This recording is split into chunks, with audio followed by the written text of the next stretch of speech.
Welcome back to the VCT Game Changers Asia Pacific. This is Series 2023 Tash Body Lost like Trick Syria panelists for tonight.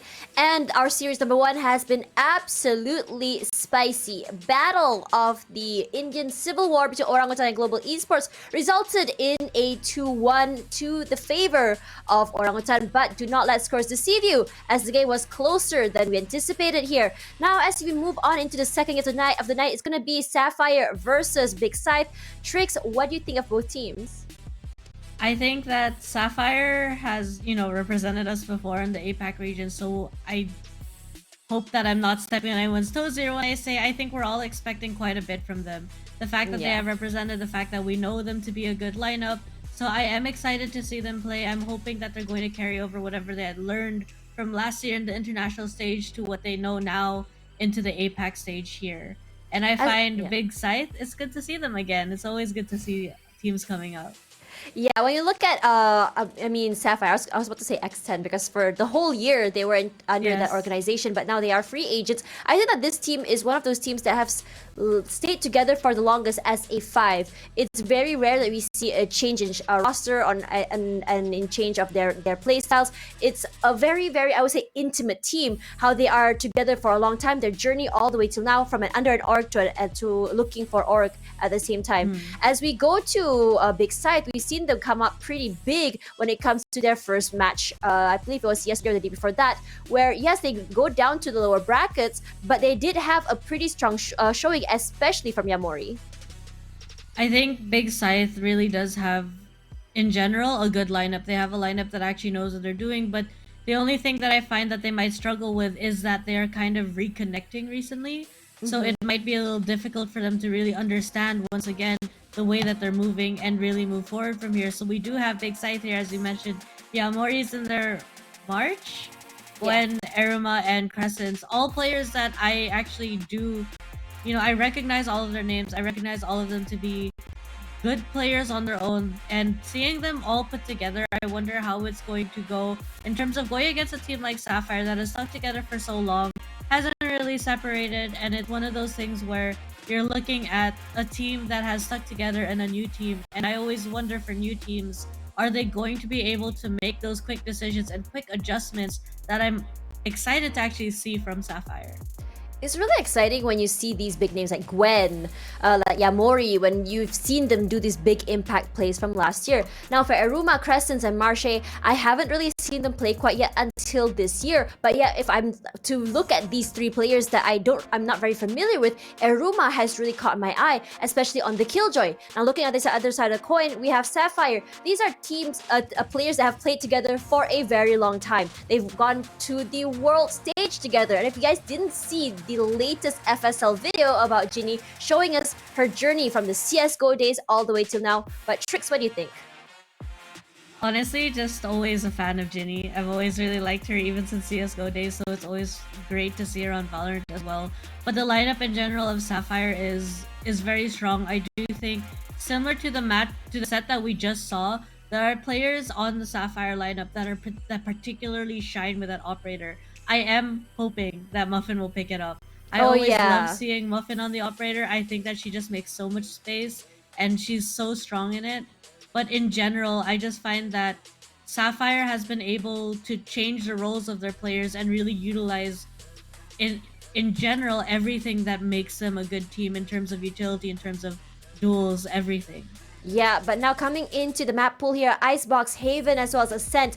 Now, if you remember, I think that Big Scythe actually has played this map, and they sort of struggled. I'm surprised that they're still going for this, because in a way that, I mean, for me personally, if I struggle on a map, I wouldn't be choosing it again. I would rather just move on to the next one. But I guess this is where they start to learn and really solidify what they want to do. Now, for Sapphire, I think Haven has always been a staple pick for them for a very long time. I think that this is a map that they're very, very comfortable with. And this is going to be, since it's going to be my first time actually watching them this series, because they were playing on the mainstream the past few days, I'm really curious to see whether the difference between how they exactly show their, I would say, their domination on Haven compared to Orangutan.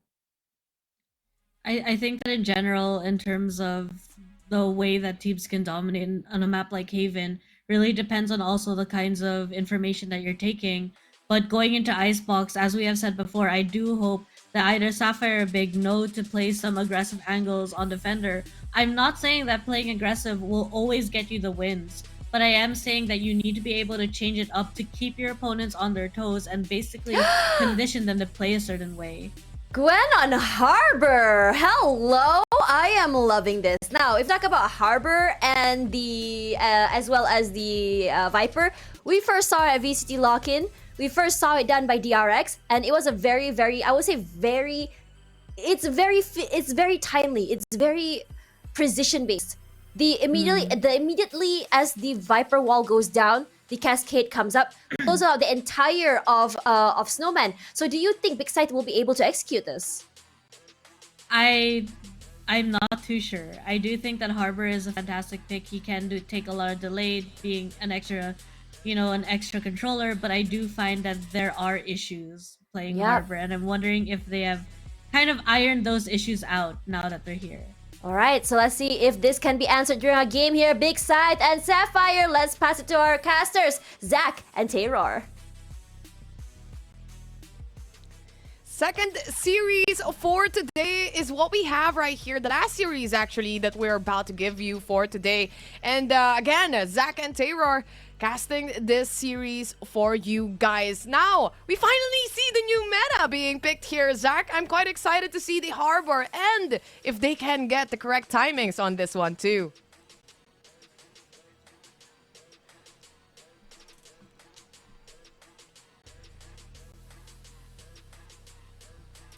Yes, again, I have been caught by the mute curse. I'm sorry, everyone. But yeah, like I was saying, this Harbor, I've been kind of waiting to see it come into play during Game Changers. I think that the nice thing for Big Scythe is that they have been picking up this map consistently over the course of, I believe, the Swiss stage, and they were able to have a perfect 4-0 record on it with the exact same team age and comp. So I think that they are feeling pretty confident about it. For Sapphire, we're not used to really seeing them in that lower bracket. I mean, who am I kidding? Okay, we are, never mind. But they've always managed to kind of make that run through. Last time, yeah, exactly. They were able to beat out Alter Ego Celeste to represent us at Berlin. This time, though, they're kind of fighting for their life here because this is an elimination matchup. The lower bracket is unforgiving. This is everyone's second chance, and it's go big or go home. And for Sapphire in particular, it's the very meta comp coming in. No real changes on either side. For Scythe, though, without that Sage, I think that Cove is going to do a lot of that heavy lifting when it comes to getting down that spike. Definitely true. But look at this. First initial pick-off coming in from Trike here. Good kill. And now just repositioning herself and setting up the traps here, controlling immediately mid here or alongside Ginny as well. 4v5, that quick of a kill, and already the duel is on the side of Big Scythe. Gun. Hey, Mori, I think that Tash talked about her a little bit before, being able to kind of be that fragger for the team, despite being something of a relatively unknown name. However, though, with her being taken offline, I don't know how they're going to be able to quite get the space onto the site. I think that it is going to be Polly getting that initial information, spotting out Crescents, and in fact doing quite a bit of damage in the process as they try to make their way onto site. Crescents, though, despite the HP disadvantage, still looking to get aggressive. Not watching the right angle, though. Won't be punished quite yet, as they are trying to just make their way onto site at this juncture. 34 HP and a dream. No Sage means no heal. And Crescents, well, they're gonna have to do whatever they can to hold on to this particular angle. Planted. Crescents really patiently waiting here, but as soon as this high tide dissipates, well, she's gonna be spotted out. Trike really waiting patiently here. But oh my god, she was able to manage to take on the kill instead, but the trade from Polly still, it's a 2-to-1 trade here for V2 situation as Muffin gets the kill onto March. Now Gwen holding on to the higher advantage here. The verticality they want to play out, but unfortunately for them, it's already Sapphire ready to really get that retake. I like how Sapphire went for it as well. It was very methodical. You know, they cleared out every close corner before gradually pushing forward, and just the timings coming out. It was fantastic work. I think their stage player being able to expect that verticality and push forward, expecting that post plant setup as well. Margot able to find that kill there was absolutely huge. And in a 1v4, I don't know how much you're really going to be able to find. Sapphire start off strong with the pistol off the back of that. They're going to be buying up. And for Big Scythe here, well, they're not going to be truly forcing up, just going to be frenzies, which can supposed to be devastating, as we saw just last time from Global Esports. Location has been revealed. Little bit of back for Muffin here. She knows there's someone. Presence play here on A side. At the same time, this will be creeping up. Might be seeing Muffin here. No trade-offs right now for Sapphire. Successfully taking in, but not yet clearing out backside here. All angles covered though with this Viper wall as well. Set on to play. Strike ready to really get the kill with a triple. Finally giving space yet again back to Sapphire. One enemy for more kills right now, on track for the ace, and it's gonna be denied as Polly steals away that last kill. But nevertheless, of almost flawless retake coming out of the side of Sapphire. Sure, they lose a player early on, but just Strike's awareness to be able to swing in off the back of that Viper Molly and get that 3k. Phenomenal work. They hold on to most of their weapons as well, only losing that Marshall. So all things considered, I think that Sapphire, they're gonna be pretty happy about this round. It's not a huge loss for Big Scythe either, because they did get that spike bot down and a bit of additional money to try and work with in this next, which is going to be their full buy. No ultimates really charged up fully for either side, though Trike only 2 away from that lockdown. We might see that coming into play if necessary. Good combination of utilities here as well that we can see from Sapphire. And you can definitely see how in sync they were from that round. Vulnerability from the snake bite, and then Trike just hopping in onto the side. Just beautiful Valorant we're looking at here. Polly though, quite aware there might be B presence here. Again, they have High Tide being set upon onto sites. Cove can be used to plant the spike safely here, but they're in too deep. Yamori will spot one. That's gonna be Polly hopping out with the help of the High Tide here, really slowing down Sapphire as Margot gets a double here. A dink even for the third one. Ginny will finish the job. 3v2 situation again. A Trike, really good anchor onto the site yet again. All down to just Daruma. I think that Tash mentioned her before, being able to kind of show up as a power player on that defense side, but on attack in a 1v3 with the spike dropped in the open. I don't know how much more value she's really going to be able to find. The answer to that is nothing, as Muffin will confirm that final kill. Weapons galore available to be picked up by these 3 remaining players for free, and Sapphire, they get to 3. But you know, talking about that round there, Terrar, just the fact that Yamori, despite getting that first pick, they decide to get a little bit more aggressive, but nobody was really watching that smoke for a second push coming through, and the timing out of Margot there was just beautiful in that in these kind of close corners with the Spectre, just being able to shred players. That's exactly why you want to get these players off guard before they get onto side in the first place. And well, Big Scythe, they're kind of ripped apart. Not only that, but the fact that they also have a Cove that they can use as well to actually plant the spike, especially no reactions coming in from Sapphire here, aside from the peak that we saw. Obviously, Cove would still help them a lot. It doesn't, or rather, the bullets doesn't go through unless you break it. And at the same time, they have to play out on the utilities here. Polly really has good positioning here. First contact. That's going to be the first kill as well onto Crescent. But here we go. On to Kitchen. It's gonna be another trade-off. Polly yet again. Really just dismantling the team from left and right. That's gonna be Sapphire. Really on the strong start. Oh, what a kill from Margot as well. It's all up to Yamori. The only player remaining. Managed to pick up one. Just need a headshot here. She saw Ginny already. Where she might be. She still has the spike. A rotation is still viable. 44 seconds remaining, but the Sova drone obviously spotting her away. The pressure is on with the slow orb. 1v3 once again. Yamori has the Blade Storm, but probably isn't looking to commit it unless she can get one more pick. The heal will come through for Ginny as well, though Ginny's only 1 shot from this Marshall. If Yamori plays her cards right, that might be what she needs. unfortunately going to be getting just a little bit too aggressive. Peeks into Margot instead, and Margot with that Vandal, of course, holding down the angle. She's not gonna miss that if you give her a fight like that. If Sapphire get to 4 here, an extremely commanding start, and remember, this is Big Scythe's map, if I'm not wrong. They're doing it. They chose it. They've had a great record on it so far, but the way Sapphire are playing, they're more than ready. And again, just the economy that Sapphire has been able to build up, right? They lose a couple of players, but keeping 3 alive on these bye rounds, it's so good for their economy. It's just revitalizing it bit by bit. And at the same time, despite getting 2 kills here, punishing the economy of Sapphire, it's really not that much, especially we're already into a 4-0, and so far it's been looking clean, but look at this. An initial pickoff from Yamori, very calm. Still repositioning, maybe a good reset. Muffin, they're really holding down onto the side here. They don't want to give any other pickoffs any longer since it's a 5v4.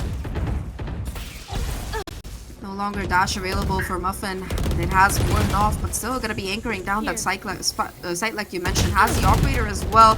It's just going to come down to timing, but unfortunately timing not quite in the favor of Muffin. The backup cavalry is there though. Polly able to find 3 already. Killjoy lockdown committed as well to boot. It's all down to these remaining players. Yumori falling as well, and Trike more than aware of the possibility. You're a Killjoy, I'm a Killjoy too. I know where to lurk. I know what you're going to be doing. And it's just ready to swing and confirm that final kill. 5-0 for Sapphire. They keep their lead. They keep their operator. Everything seems to be going in their favor at this juncture. Strong, really strong start here from Sapphire. Well, pretty much expected, I would say as well.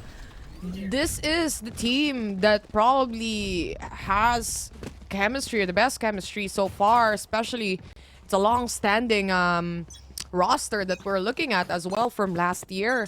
And so far, I would say one of the most consistent teams that we have right now in this open.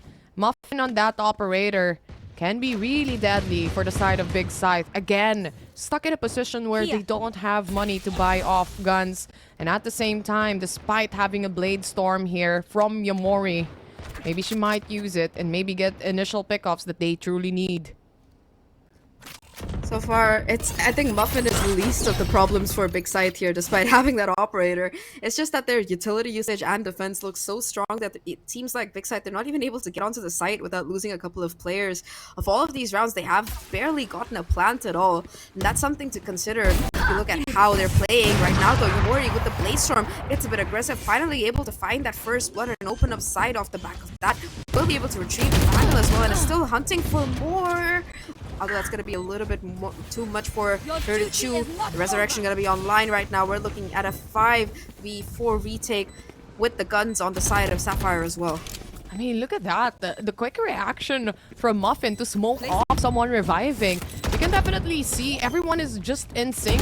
Whatever play they want to create here, already putting pressure, defusing the spike. They have lineups here from Big Scythe, but it's already too late. That's how fast Sapphire moves in. They know what to do, and they know how to play out those utilities. The 2 smokes coming in from the jet just allowed them to defuse the spike completely without anyone seeing. Beautiful retake coming out of Sapphire, though. Big Scythe in these eco rounds, the one thing that is in their favor, that at least they're baiting out some of these ultimates from Sapphire. They got the Resurrection out this time around. They forced out Trikes, locked down the previous round, so things aren't looking too bad for them, at least on that front right now, though. Polly still with that Viper's Pit into play is probably looking to lock down A by herself off the back of that, and it's going to be a little bit of a different play coming out of the side of Big Scythe here. Ooh, that was a really dangerous kind of play coming out of Trike.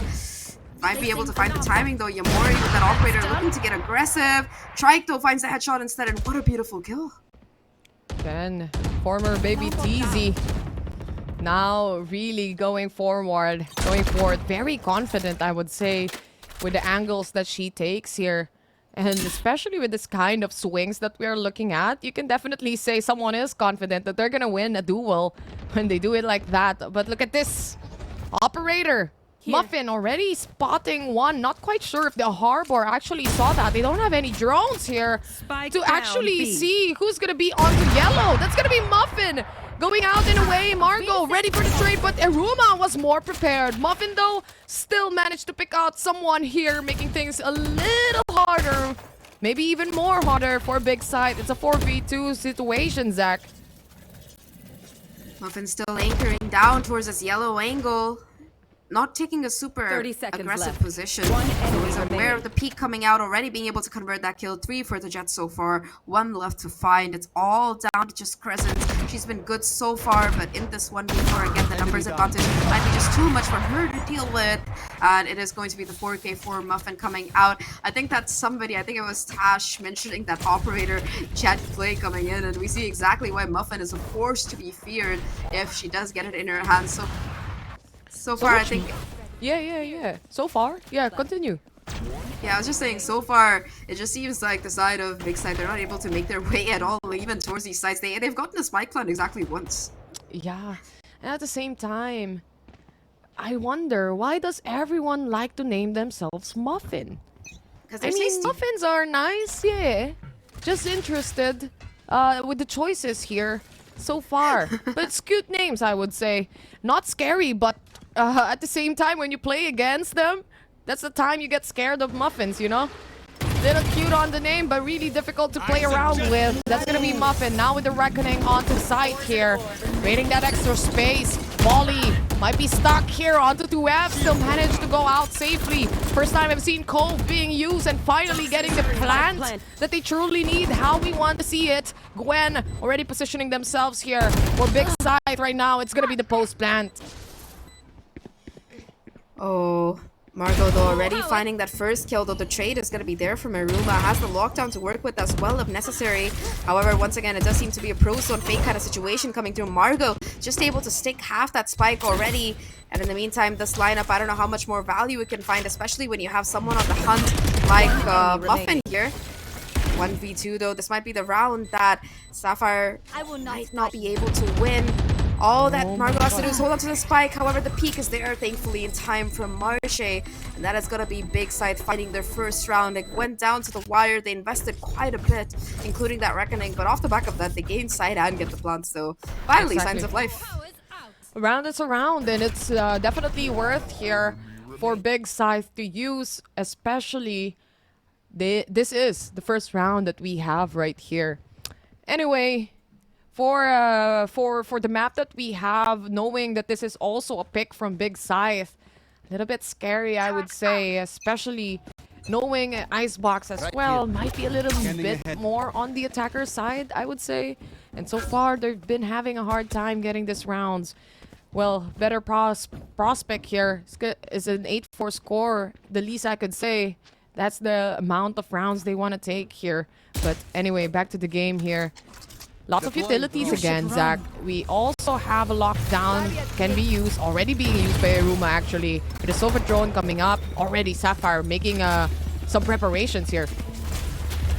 Yeah, they're gonna be forced to go in for a full-on retake, considering that the lockdown, they have no other Sphere available to counter it.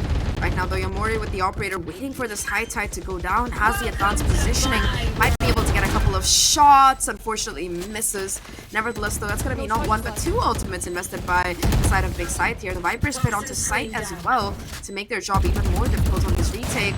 Holly with the Viper's Pit of her own, though, might be the difference maker if they can find a couple of these kills already. Trying being able to find that Killjoy is huge. Harbor going down as well.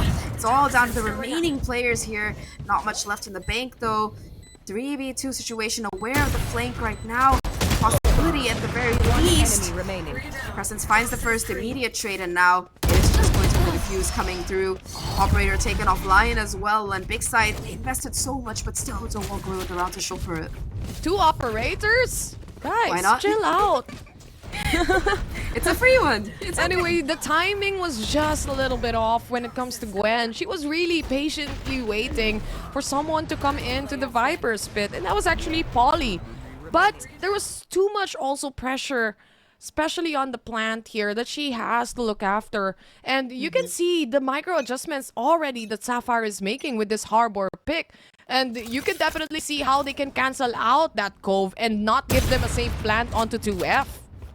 Really easy to cancel out a Harbor, honestly. You want to plant 2F, break Cove, or maybe put up a wall, and the lineup even from a Viper cannot go through. Yeah. Shut down. Ooh, that's gonna be a nice shot from Crescent. So Marche as well across the map, able to find another. So though it's still going to be a 3v3. no resurrection available for either side. For one, because Margot was taken down for the other, because they're just not running a Sage. Ginny, though, with that operator, still kind of holding down this angle here. Goes for the swing. Yamori able to connect the kill. A beautiful frag onto this B side that's going to open it up for business. It's going to be a high tide all the way, letting Yamori walk up and take this additional bit of space towards the snowman. It does seem like Trike expects it, though. Another player as well, Gwen, to try and get some backup. It's all down to just Muffin. Has that operator to work with, but in this kind of confrontation, it's going to be really difficult. And the wallbang will be connecting, but the damage not quite enough.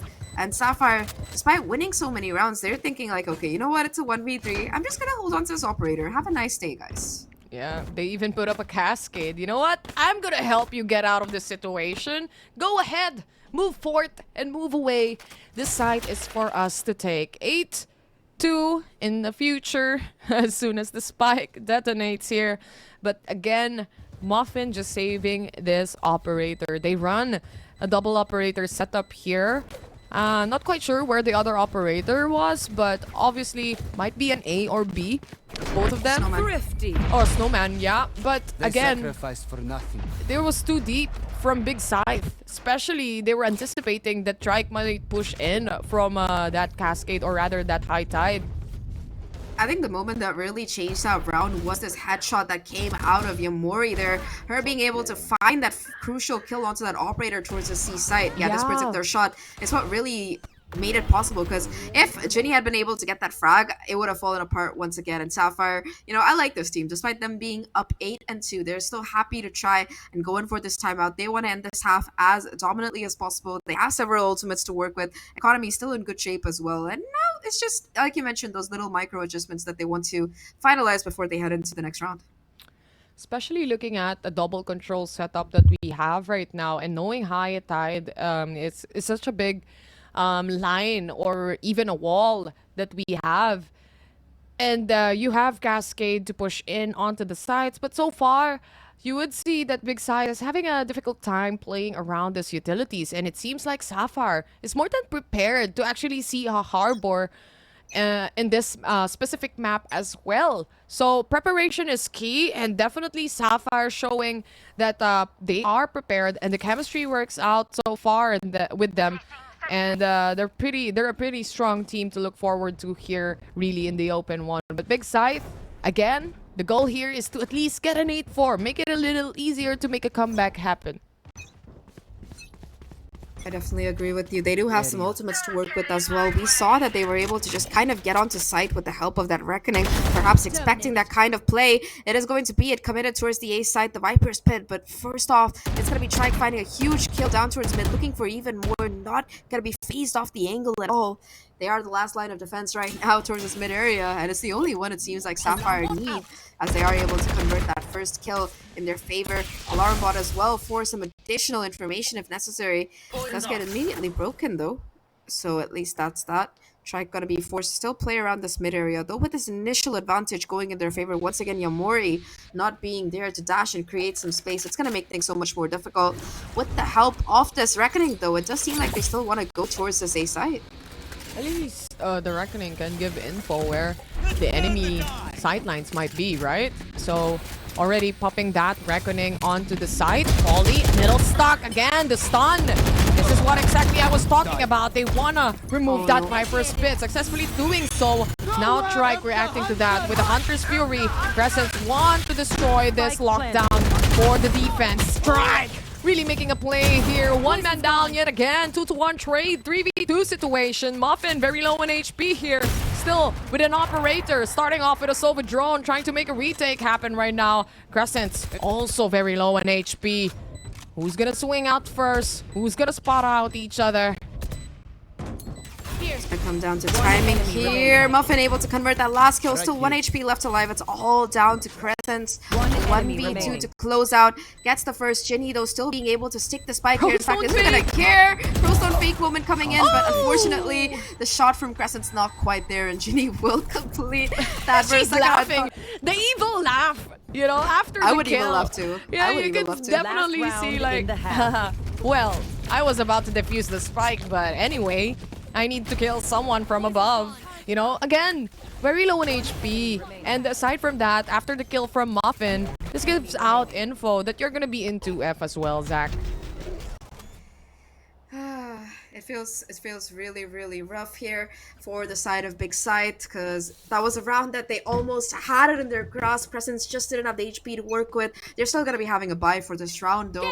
Seeing that Yamori also has that Blade Storm online, will be using it right off the bat to try and find an early pick. Unfortunately, Sapphire says no, fire some warning shots, does a little bit of damage, and will still remain. All 5 players kicking. Only one off the resurrection for Margot. I guess that's why she's trying to play aggressive, not just supporting her teammate, but also trying to get that particular ultimate online.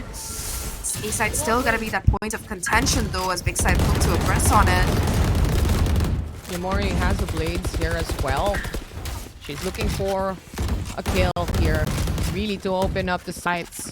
Even for the entirety of the team of Big Scythe, they want to find an initial pickoff, but as you can see, Sapphire really holding back.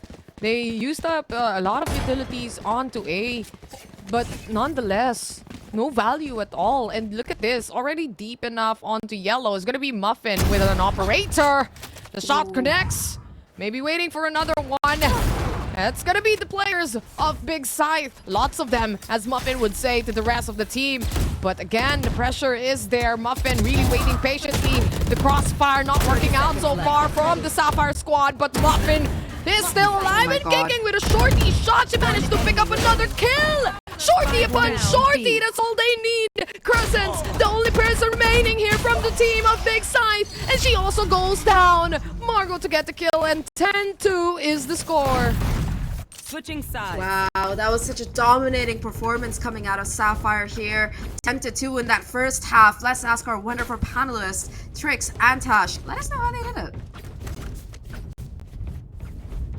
What a very dominating round there by Sapphire on the first map, Icebox, showing what exactly they can bring to the meta. Now, Trix, you mentioned exactly what Muffin can do on that op, and it sure did. She sure showed them. Not only was she able to almost get an ace with it, we also saw a double op at one point. So now, coming into this first half, what are your thoughts about Sapphire's performance on that map? I think Sapphire's performance is fantastic. They are getting that early information. They're saving their utility sometimes for reaction instead of just, you know, using it based on a timer. I think if Big Scythe maybe cut some noise at times, you know, deny the information and then cut noise, it's possible that some rounds could have gone more in their favor than what happened, because you'd see that they drone and they're all together. There's not a lot of lurking that's going on. There's not a lot of splitting up and then trying to hit the sides separately and pinching them in there. So you see that Muffin is like able to hold her angles and just anchor it because they don't have to worry about any other angle. Yeah, and on top of that, early on toward the first in the beginning of the round, I have to say that Trike, Polly, and Muffin, they've been going on these rampages, these multi-frags, and in so many situations they get away with close range ops, shorties, and on top of that, what makes it even worse is the fact that they were getting away with ninja diffusers. I don't even think it's ninja diffusers, it's just rather pros don't fake. Yeah, they were really just able to figure out exactly what their opponents are doing. If you have a Viper lineup, this is one of the downsides, I think, to teams that rely on lineup situations, is that if they retake so aggressively and so quickly, the chances of your lineup actually being able to hit are low. So it's best for you to hold that site down. And you can see that Big Scythe was trying to hold it down, but the reality is also just, you know, the pure aim duels that were going on Sapphire's side. It was really great watching them. Yeah, it was really great watching them coming into this game. Now, remember, this is the map pick for Big Scythe, and we really want to see them come back if possible. This team has a lot to prove, and going against a team that is the defending elite champions of VCT APAC might be really hard. So let's see what they can do here on the second half. Gonna pass it over to you guys, Zach and Terror. 9-3 curse, 10-2 curse, any curse you can think of. That's what Big Scythe wants right now. But honestly, not just about the curses here, Zach, because like the panel said, it's just not about the post plans itself or the lineup itself, but also those raw aim duels that they just cannot win so far right now. It's really on fire here. Momentum in complete favor of Sapphire after that commanding defense half, and now they're switching over to attack. Muffin, already a beast, being able to find that first kill time and time again, looking to repeat it as she is going to be the tip of the spear right now. An early high tide though from Harbor is going to sort of confuse Sapphire. They're like, okay, maybe somebody pushed up close, guys. Can we get some backup and at least slow them down a little bit? The expectation does seem to be there though from Muffin, possibly expecting a close push coming out of the side of Big Scythe, though. It's just a little bit of a confusion play. Love it when harbors do U-turns, you know? Like really circling the site with a high tide. Well, anyway, it definitely works out so far. Again, Sapphire here on the attack this time around. So they're really wanting to get a pick off here. Again, double swing. Imori stuck in the position onto the backside. Now Marcel left alone. No one to really trade off because of that wall. Aruma though was able to pick up on a kill here. The spike going down as well. Big stuff coming in from Big Scythe. 3v3 situation. They're stopping the plant here off the spike. Really putting pressure. And now Sapphire on the way back here. Really rotating fast. 30 seconds left. 3v2 situation, although Crescent is going to be quite tagged up. It's all down to Ginny, the IGL, the leader for the team, and Muffin. This duo has been together for about 2 years or whatever, so since Sapphire has been playing, I believe, and they should be able to make their way onto that B side, get that spike down as well. Aruma has a Nano Swarm on that default position, but that expectation from Sapphire to be able to just kind of prevent it, it's nice. Right now, though, Muffin taking up a super aggressive position. Always check your corners, because if you don't, Muffin is going to get you. Still going to be a 1v2, though. It's all down to Ginny to try and get it done. But Gwen, with that ghost, with that health advantage, will be able to do the damage. And Big, they win the pistol and hint at a comeback possible on this half. Okay, now Good reaction coming in from the rest of the team too to take on the trade here, knowing that it was a 3v2 situation, especially in this kind of situation where you have a man disadvantage. You would want to take aggressively probably Snowman here and really get control over the positioning, since you might acknowledge, or you can acknowledge, that they're gonna push in all together as well, making things easier for the last remaining player. But despite everything and every effort for Sapphire, 10-3 it is. Again, very important to win those duels, and we can see that as soon as Big Scythe was able to utilize their utilities, not only that, gets shots in, they were able to kick Sapphire out of a site.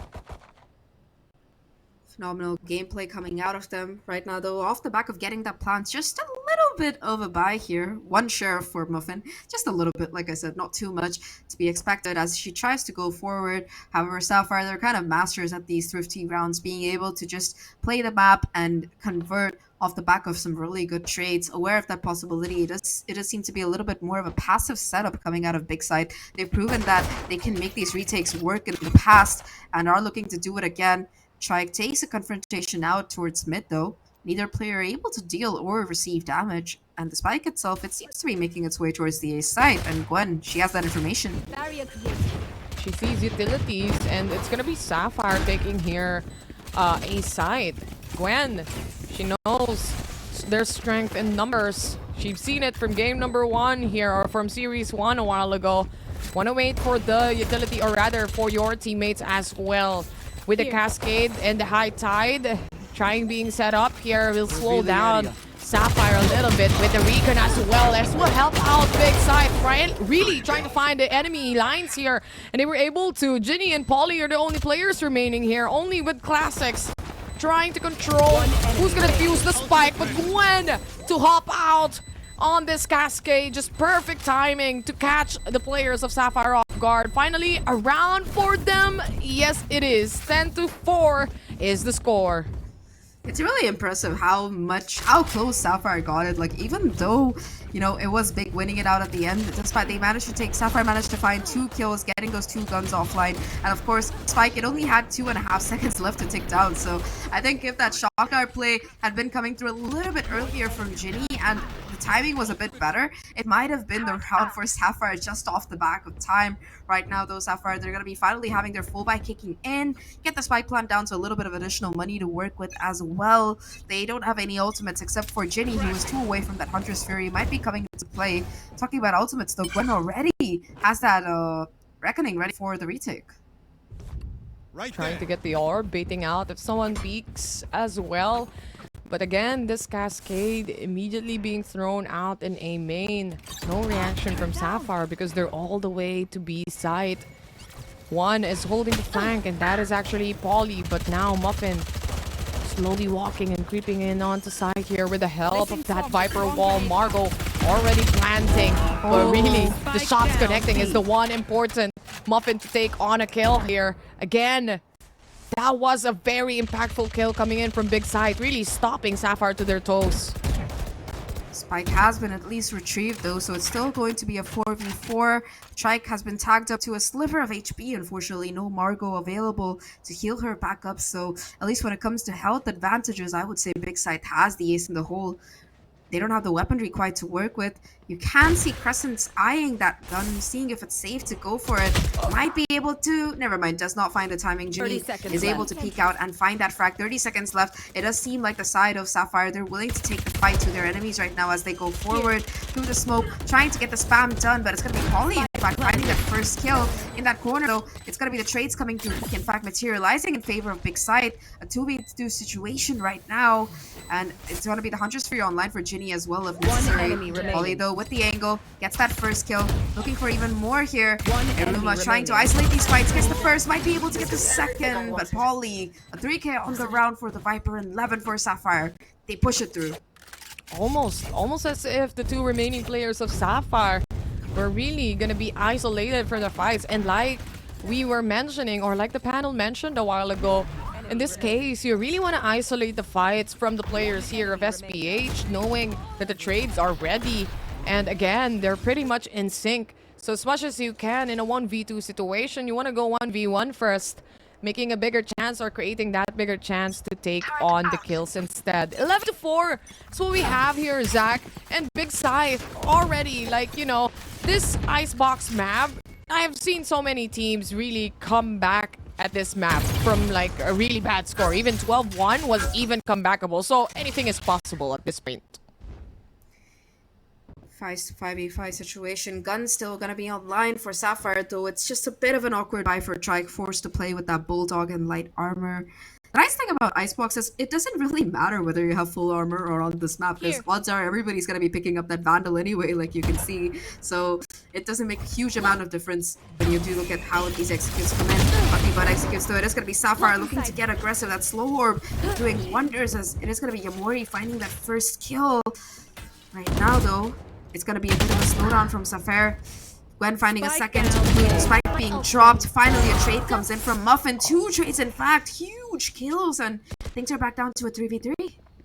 Crisp shots here from Muffin herself. 45 HP remaining on her, though. Still a 3v3.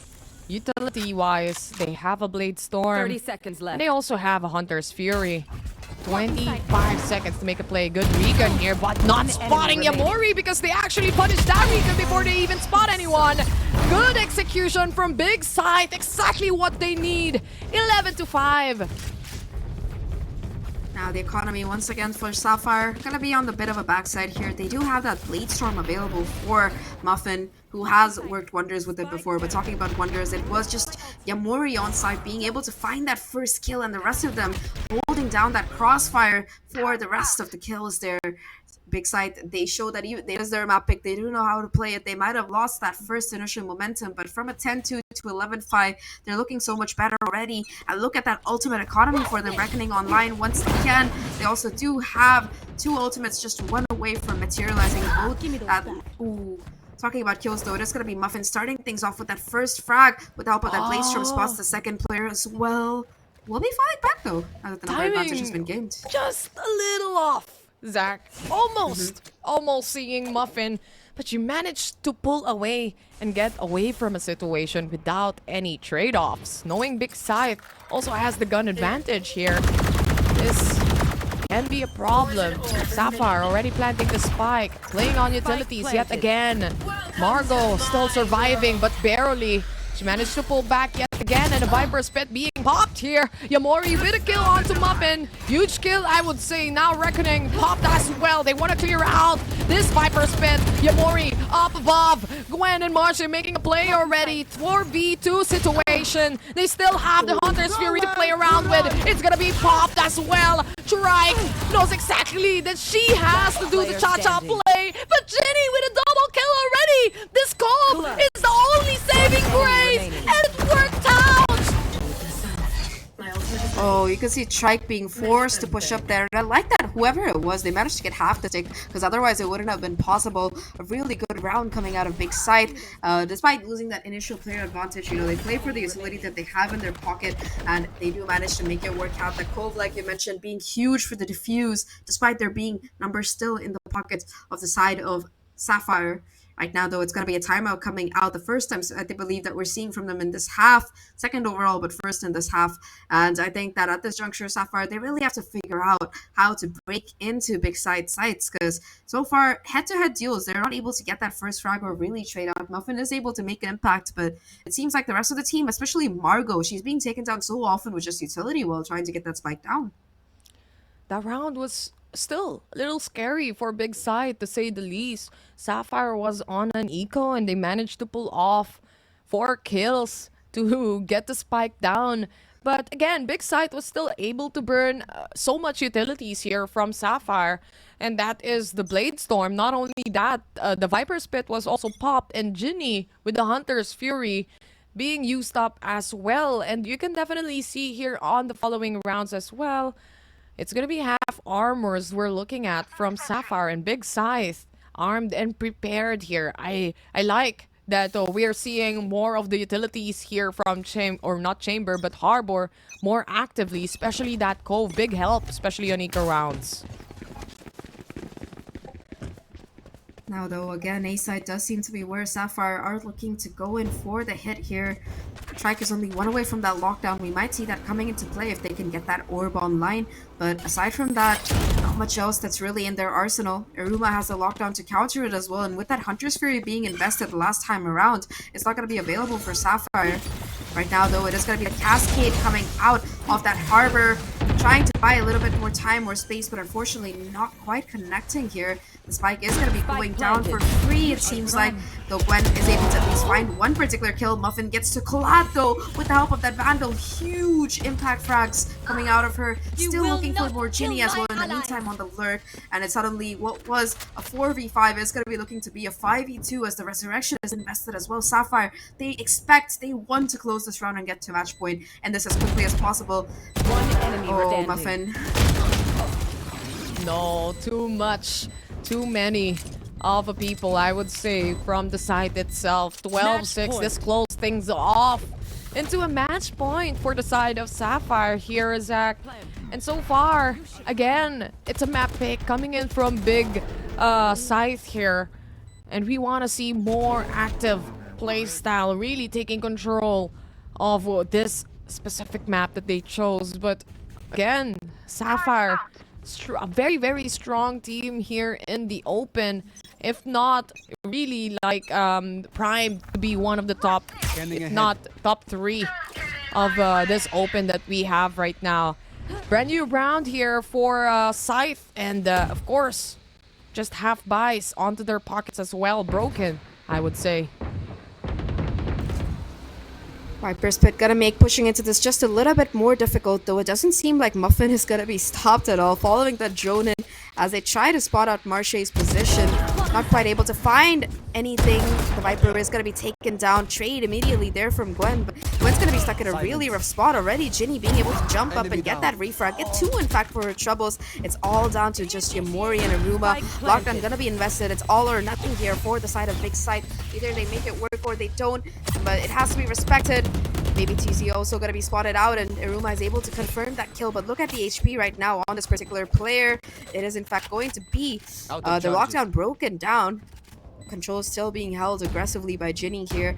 2 players for the side of Big Scythe.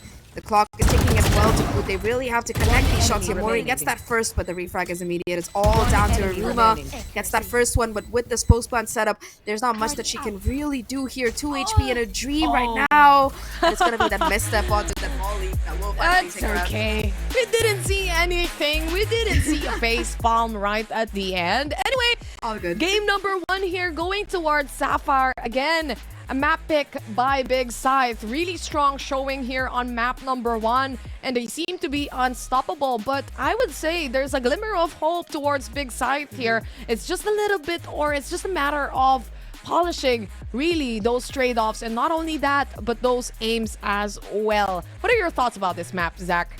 I think that point about aim that you mentioned, it's really clear why Sapphire are one of the top teams heading into the circuit, why they represented us at APAC in particular. They were able to get that first frag so many times, and just overall coordination was impeccable coming out of them. But you know, that's not what we're here for. That's our Pavlos job to break it down. So Tash and Trix, take it away.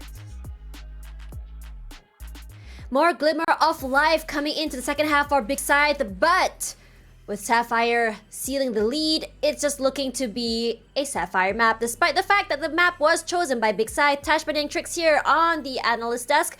And Trix, I know you have a lot to say, so let's kind of zoom out here and talk about how exactly Sapphire played attack and defense. On the defender side, we saw that they were really able to take that information that they needed to take. We had seen their Killjoy actually the one fighting on mid side because her utility was in mid control. We saw that they were able to take space on other areas, just getting the information, reacting to it. In terms of attacker side, I did feel that they didn't take enough of mid control on terms of Sapphire side. We did see it near the end. KJ did die after in mid, but that allowed the Sova to then break the opponent's Killjoy ultimate. So it's that kind of control that I feel a lot of teams need on Icebox. So just being aggressive isn't enough if you're not taking control of the entire map and being able to pinch and separate those defender sides on the retake. Yep, but now for the MVP, Yamori and Muffin, these two Jets head-to-head. Honestly, are you surprised with such an aggressive map coming through here? Muffin with the multi-frags. We talked about it over and over again. You even highlighted her in the pre-show, how she is just so compatible with not only just the op, but also in these close quarter plays where she just swaps out to the shorty. But let's talk about Yamori. What do you think about her? I thought that Yamori had some great shots. Like, we saw Yamori on B side just kind of one-tap Ginny with an operator all the way on Snowman. So things like that really show me exactly why Yamori is reckoned to be, you know, she's a threat to some players. But definitely when you think about it, just having one player being able to do that is not enough when you're up against a team like Sapphire. It has to be about the control of the map. It has to be about, especially if you don't have flasher agents, has to be about going together, going in for the refrags, not relying on your ultimates in order to win the rounds. So let's talk about flasher agents on this map in particular. I think for today's or these past few days for Icebox, we're seeing a lot of teams forgo the flasher agent. Why do you think that's the what do you think is the cause for this?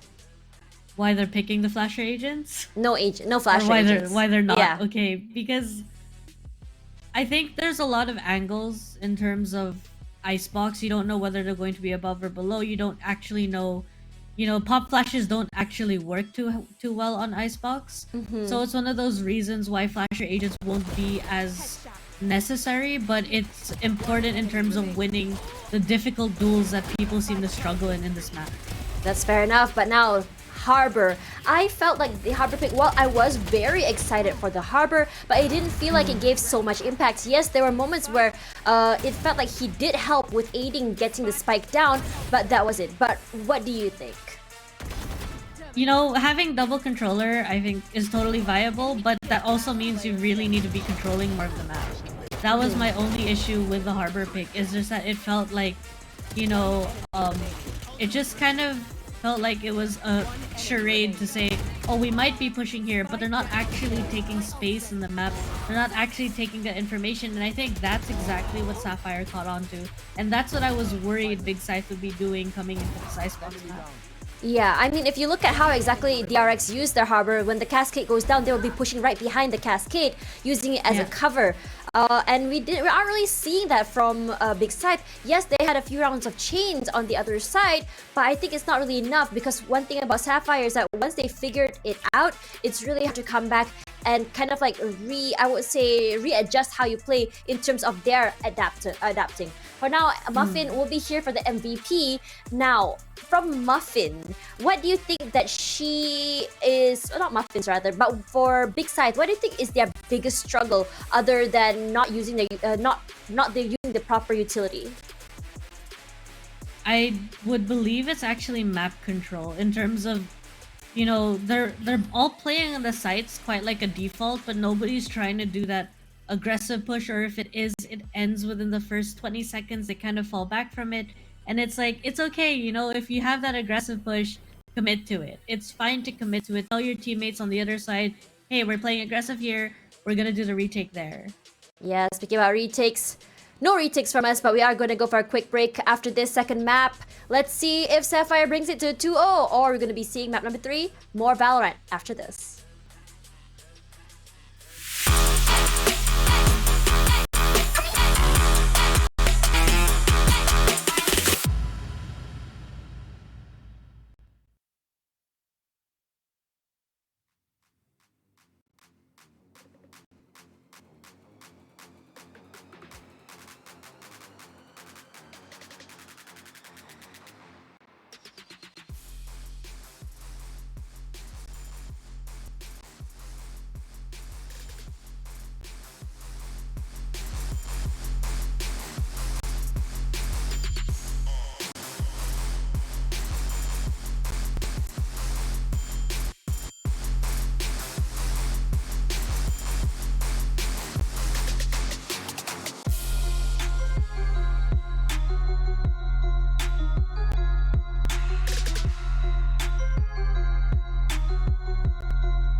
Sapphire showing us why exactly they brought us all the way to Berlin last year during VCT Game Changers Championship. But for now, they are the champions for our first map here in the second tier tonight. Tash Bunny here alongside Trix.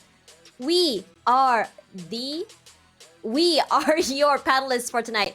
Anyways, coming into this map here, a really strong showing from Sapphire. But as we go into the second map here, which is going to be Haven, what are your thoughts, Trix? I think if Sapphire plays the way that they did in Icebox, it's really telling. Haven is one of those maps as well. There's a lot of space on the map that you want to be controlling. There's a lot of flank potential. It's going to be a little more aligned. I'm hoping to see a flasher agent there actually on both sides, because I find that Haven with a flasher agent is just so potent. So I'm hoping to see Sapphire pick that up. Again, it is one of those maps that an operator really does shine. There's a lot of angles, a lot of different aggression that an operator player can do. So I am hoping once again to see Muffin pick that back up. Yeah, coming into Haven, I think that because Sapphire is able to play aggressive, I'm not expecting aggression as fast as Orangutan, but I am expecting a more controlled aggression. Right. And this has always been happening from what we've seen from Sapphire. They're so good at taking command of an area and holding onto it. I can already see the fast pushes onto a long, holding that before exploding onto a site. But other than that sort of play, what other ways can they really take advantage of Big Scythe, do you think? I think they can definitely take advantage by taking that garage control or taking some mid control. I know that, if they find that the Sentinel is not playing with their utility, or the Sentinel is putting utility in B side or on garage, it's definitely something that you can just deny information, which forces the Sentinel themselves to peek out or pair with another player, and just kind of puts them on a disadvantage because they don't actually know when they're going to be allowed to peek. If they're playing it with something like Breach, there's a lot of setups that Big Scythe might be having in terms of, okay, if there's a reaction here, this is the utility I'm going to throw for you, and then you're going to peek with whichever agents. So there's a lot of different combinations that I have seen work on in the map of Haven. My favorite is definitely going to be with that Breach, but again, I'm always excited for teams to show me new lineups, so I am hoping maybe there's another lineup I haven't thought of. Yeah, I mean, if you look at Breach as well, these are also agents that were picked out for Orangutan as well as Global Esports, if you remember correctly.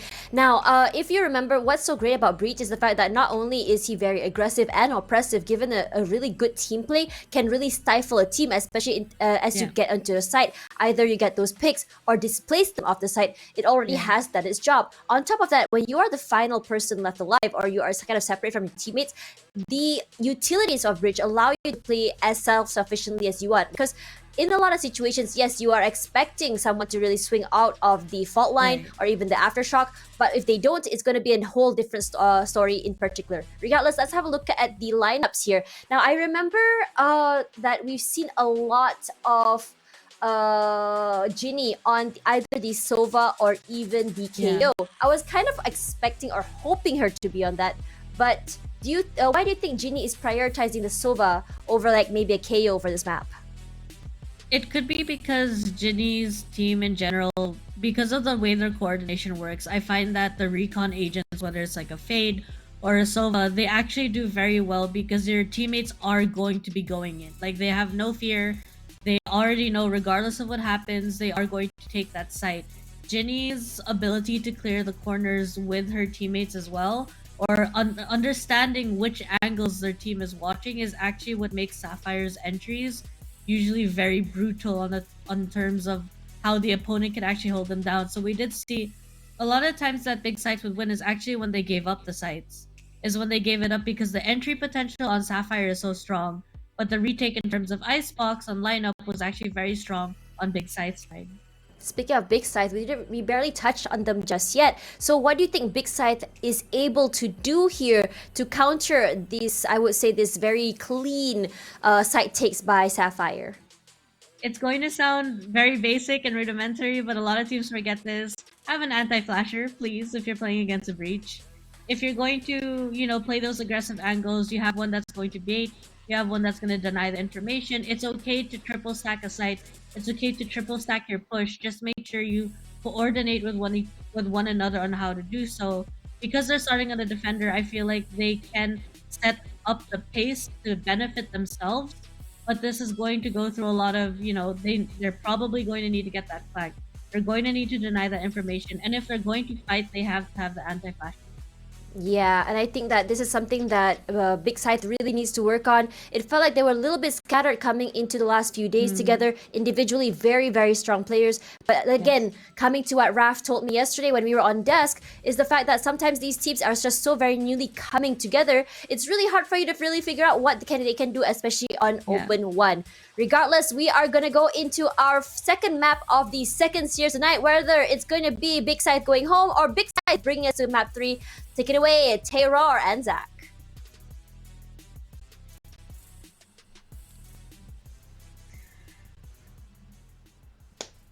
Let's go.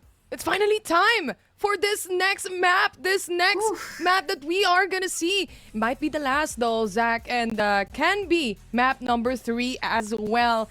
Anyway, we have all the time in the world. We don't care if it's gonna be 12 midnight. We wanna see it. Big Scythe versus Sapphire. Here we go. It's only 4 p.m. for me, but I completely agree with that sentiment because a lot of the times when I've been casting for APAC, it's been at weird times. So even if it's 7 in the morning, I will be there for these girls and this team. Either way, though, it's going to be map number 2 coming up, Haven. Some really good points brought up by our panel, especially, I like that Trix once again mentioned that operator. We saw the impact that Muffin was able to have the last time around. And I think that on this Jet versus Jet battle, once again, if she can get it online as soon as possible, it might be something that Sapphire have in their arsenal that's very powerful. Mirror comp across the way, though, for both of these teams. And personally, I really like Astra on this map. I know that for Haven, Omen gets quite a deal of love because of the verticality, but the versatility that comes with the Astra and her entire toolkit, I think that's super valuable. Again, utility play, utility-wise, Sapphire is a team that knows what to do and what exactly to play around with. Pistol round, time to set the momentum. Muffin with an initial pick off here towards Yamori. Big kills, especially onto the duelist here, but again, not yet done with the situation. As Muffin, with the help of this Sova drone at least, will try to get an idea. The perfect flash settles in. You can just see how in sync they are. Quendo holding down the fort when it comes to sewers. But Martian making a play right now. 3v1 situation though, as they all falter onto the site. It's all up to Iruma. And a delay is what Sapphire would do. 1v3 situation, a lot of post-blind utility available, and it does seem like Sapphire, they're not going for that. They want to play a little bit aggressive instead. Already that turret giving away that initial information. Shyke debating whether or not to go for the swing off the back of it. She doesn't need to though. Kiruma just walks into her crosshairs, and that is going to be round number 1 going in favor of Sapphire. A very, very convincing piston already. You can see the smiles on their face. They're coming in strong off the back of stealing Icebox away from Big Scythe, and this is their map. This is where they feel at home. This is where they've beaten teams like Alter Ego. What's Big Scythe to them? That's the kind of mentality they have. I would also smile, Zach, if I get free 200 credits, right? When you get a kill, obviously, you get those credits up. And at the same time, for Big Scythe at that point, it was a 3v1. None other than that, of course, with a Killjoy setup, it's going to be that contact, yet again, a problem for them. Second round it is for the side of Sapphire. They have the guns here, even upgrading to that Vandal in the hands of Muffin. He will, or rather, she will go in. Clearing backside yet again. The perfect flash here. The execution from SPH, completely obliterating players of Big Scythe. Just clinical work coming out of Sapphire there. It's what they're best at, to be honest. And right now in this particular bonus round, well, it's not really a bonus round if Muffin has a Vandal, let's face it. But in this particular bonus round, they're going to be having the Blaze Storm for Muffin available already, round 3, and she already has that good to go. Also, Ginny will be picking up that Vandal from her teammate. So despite this being the bonus for Sapphire and the full buy for Big Scythe, Sapphire, they still have the tools that they can try to convert this with. They managed to do it on Icebox, and they're looking to do it again on map number 2. Early aggression onto this ace side. That concussion not really buying much time here. Instead, the counter one is going to be pushing these players back towards a more conservative hold on site. And you can see, again, just how in sync Sapphire moves around or across the map. All the flashes just hits perfectly onto backside. This just allows Muffin to clear everything else for the rest of the team. Again, official buy round for Big Scythe here. Big round for them as well. Crescent. Really good fault line connecting to the heads, or rather to the players of Sapphire, but yet again, the blades making some damage, making some slash. 1-to-1 trade. Mori was able to pick up on a kill here. Big Scythe, big kills is what we get. 3v1. Now it's all up to Trike. Flanking and really busy on B site. Unfortunately, the spike has been dropped on A here, Zach. It's gonna be difficult for Trike to actually get this, and at the same time, spotted out already. At this point, Trike, however much damage she can do, that's going to be a definite bonus. And realizing that Big Scythe, they're going to be kind of falling back into a crossfire situation here, letting Trike just expand whatever utility and stuff that she has in trying to get into the site. 20 seconds left right now on the clock. Trike already getting a headshot despite the help, despite the usage of that Astra pull. 15 seconds now, has to go forward. It's going to be the off angle by Marche to close it out as Scythe. They find their first, like you mentioned, super crucial kills coming out onto that side. Presence in particular was huge there. Especially the fault line here. Just connecting, a little bit of a delay. And at the same time, Yamori paving the way for the rest of the team to actually get impactful kills and really drop down the spike, not allowing any space at all towards Sapphire to plant it as well. 2-to-1 is what we get here. Successful buy round, I would say, for Big Scythe. Even really not punishing enough for that, for the economy that they have right here. And again, looking really good compared to game number 1 here already. Yeah, definitely much better performance that round, which they had their full buy going in their favor. Now though, Sapphire, they're going to be on equal footing when it comes down to these guns. Ultimate-wise, neither team has anything quite charged up yet, so it's going to come down to just these rifle battles across the board. Once again, it's going to be some A pressure committed.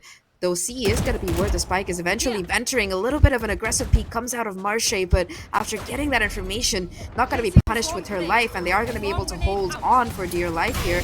Once again, though, it is going to be the Nanoswarm combo to try to push these players off the angle. Despite being stunned, Ruma will still be okay and convert that kill. It does seem like Sapphire, they've exploded onto Scythe, but there's still going to be 2 players towards his backside. And now the backup here to boot. Yamori with the Blinkstorm finds a crucial opener here in this corner, though. It is going to be Margot striking back, finds 2 somehow. It's all down to just a Ruma. Brings it down to a 1v1. And now it's just Ginny versus her. Does not know the position. Has to isolate this fight, and Ginny will win it out. That got too close for comfort, but Sapphire, they find 3. Ruma, though, hitting those shots in. Nasty. Scary towards the side of Sapphire here.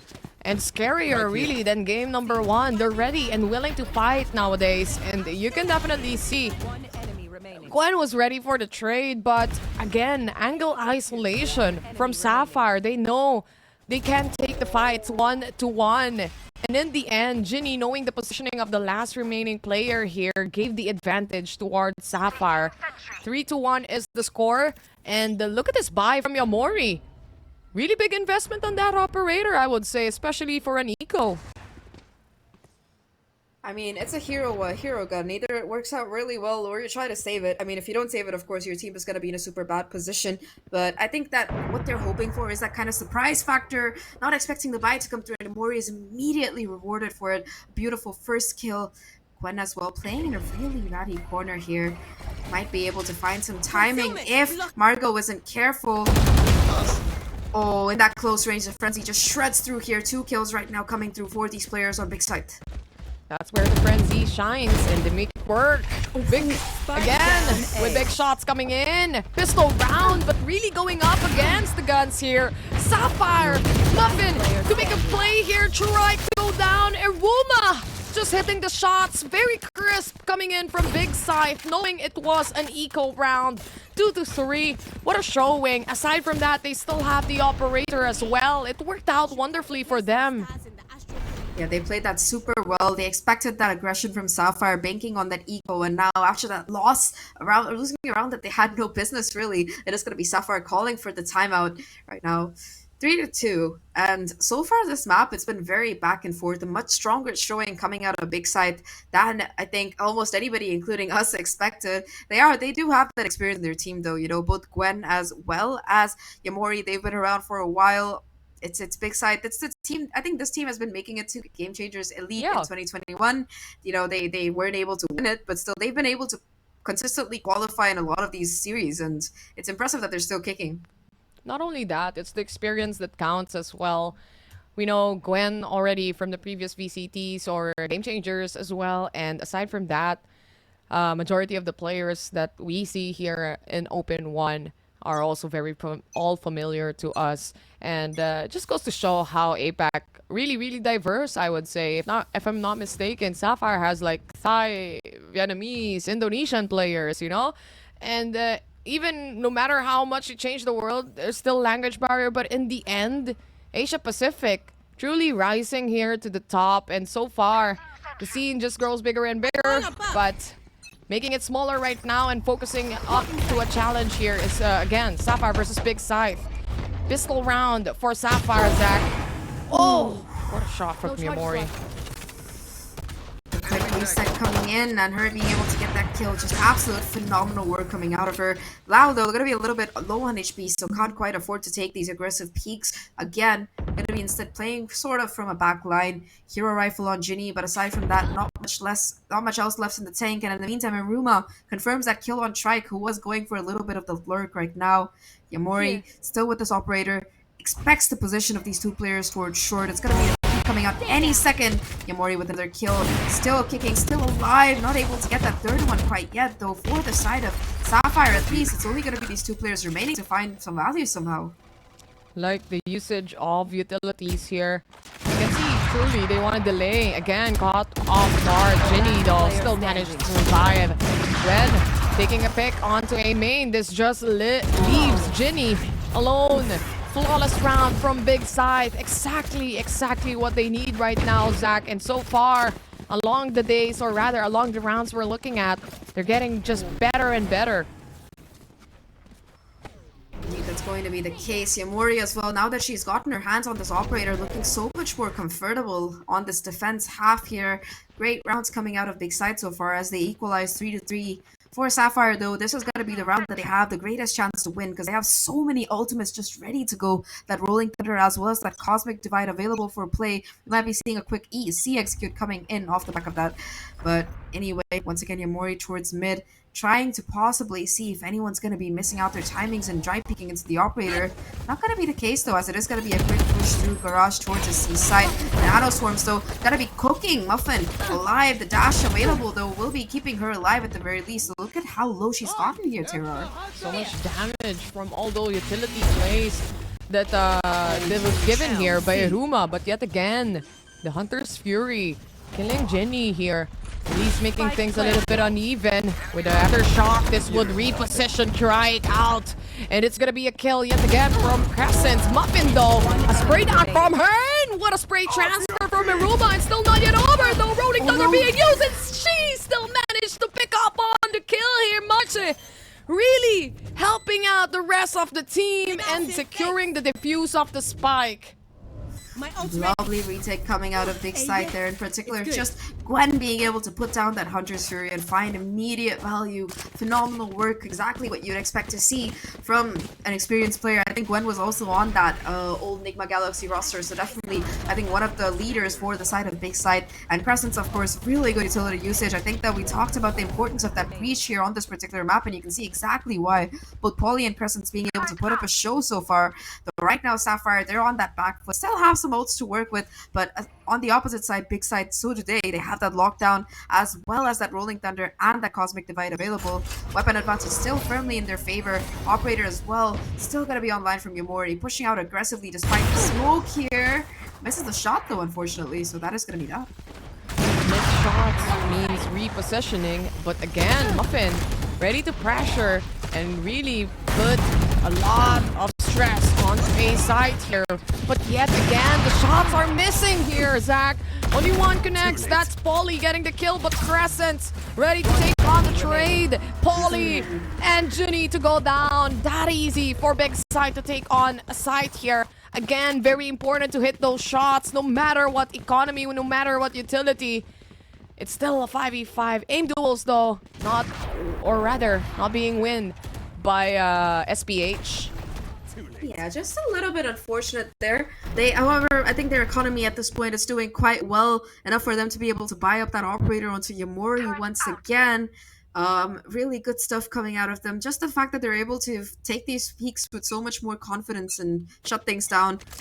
They're looking so much better on this defensive side. A little bit of a lockdown was committed, so that's one thing that Sapphire don't have to worry about that being used for retake. Nevertheless, though, off the back of that, perhaps they're looking to hit the C side once again, where there are still two players kind of playing for the site. Although it seems like Big Side, they're happy to try and go in for a retake play. They are. They do have all the utilities. Again, delaying that plant. Muffin onto the corner. Aruba already getting a kill just with utilities. Again and again. Punishing the players here of Sapphire. Cosmic Divide being used up. Ginny already planting the spike, but this is going to be a 4-man push. Behind this is going to be 2 players. Strike and Muffin making a play. 4v2 situation. Shorty to the face and Margot to get a kill. Now up to 1 and Yamori to go down as well. Big Scythe. Oh no. Sapphire to take the win. 5-4 it is. You know, that round looked almost lost there for Sapphire. It came down to a 3v5 if you remember. But Muffin, the play, I don't know if that Cosmic Divide was on purpose, leaving that little bit of a gap for Muffin to kind of peek through. But Muffin just used that to perfection, being able to get not just 1 or 2, but 3 kills off the back of it. And the rest of the team, they were there for the backup as well. That's the Sapphire that we're more used to seeing. And now, seeing their foes coming back into this with the vengeance, Big Side, they're going to be calling for a timeout here to try and figure out what exactly they can do better. I also like the good a call here for the timeout coming in from Big Side. You want to stop that momentum immediately that Sapphire can bring to the table, especially with how hot the trigger was from that round. Again, momentum shifting is very, very critical at this point, especially for Big Side, a team that wants to bring this to map number 3. And in this defense so far against especially Sapphire, for a team, they're already doing pretty great. And just moving forward, again, like we said beforehand from game number 1, Zach, a little bit of a polish when it comes to the aim, and look where it takes them. They can actually win against Sapphire. Yeah, they definitely look much more confident on this particular map, despite it not being a pick. But, you know, Haven, it's one of those maps that's been around since the beginning of the game. I feel like every single team has to know how to kind of play this on a fundamental level.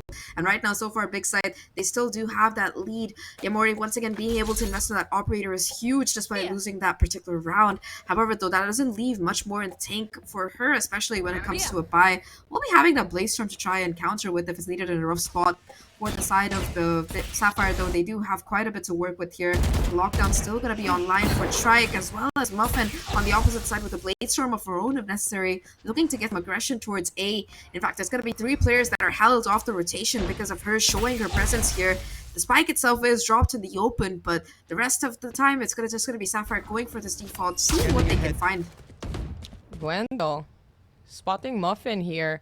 But with that recon being destroyed, doesn't really give her an idea how much people.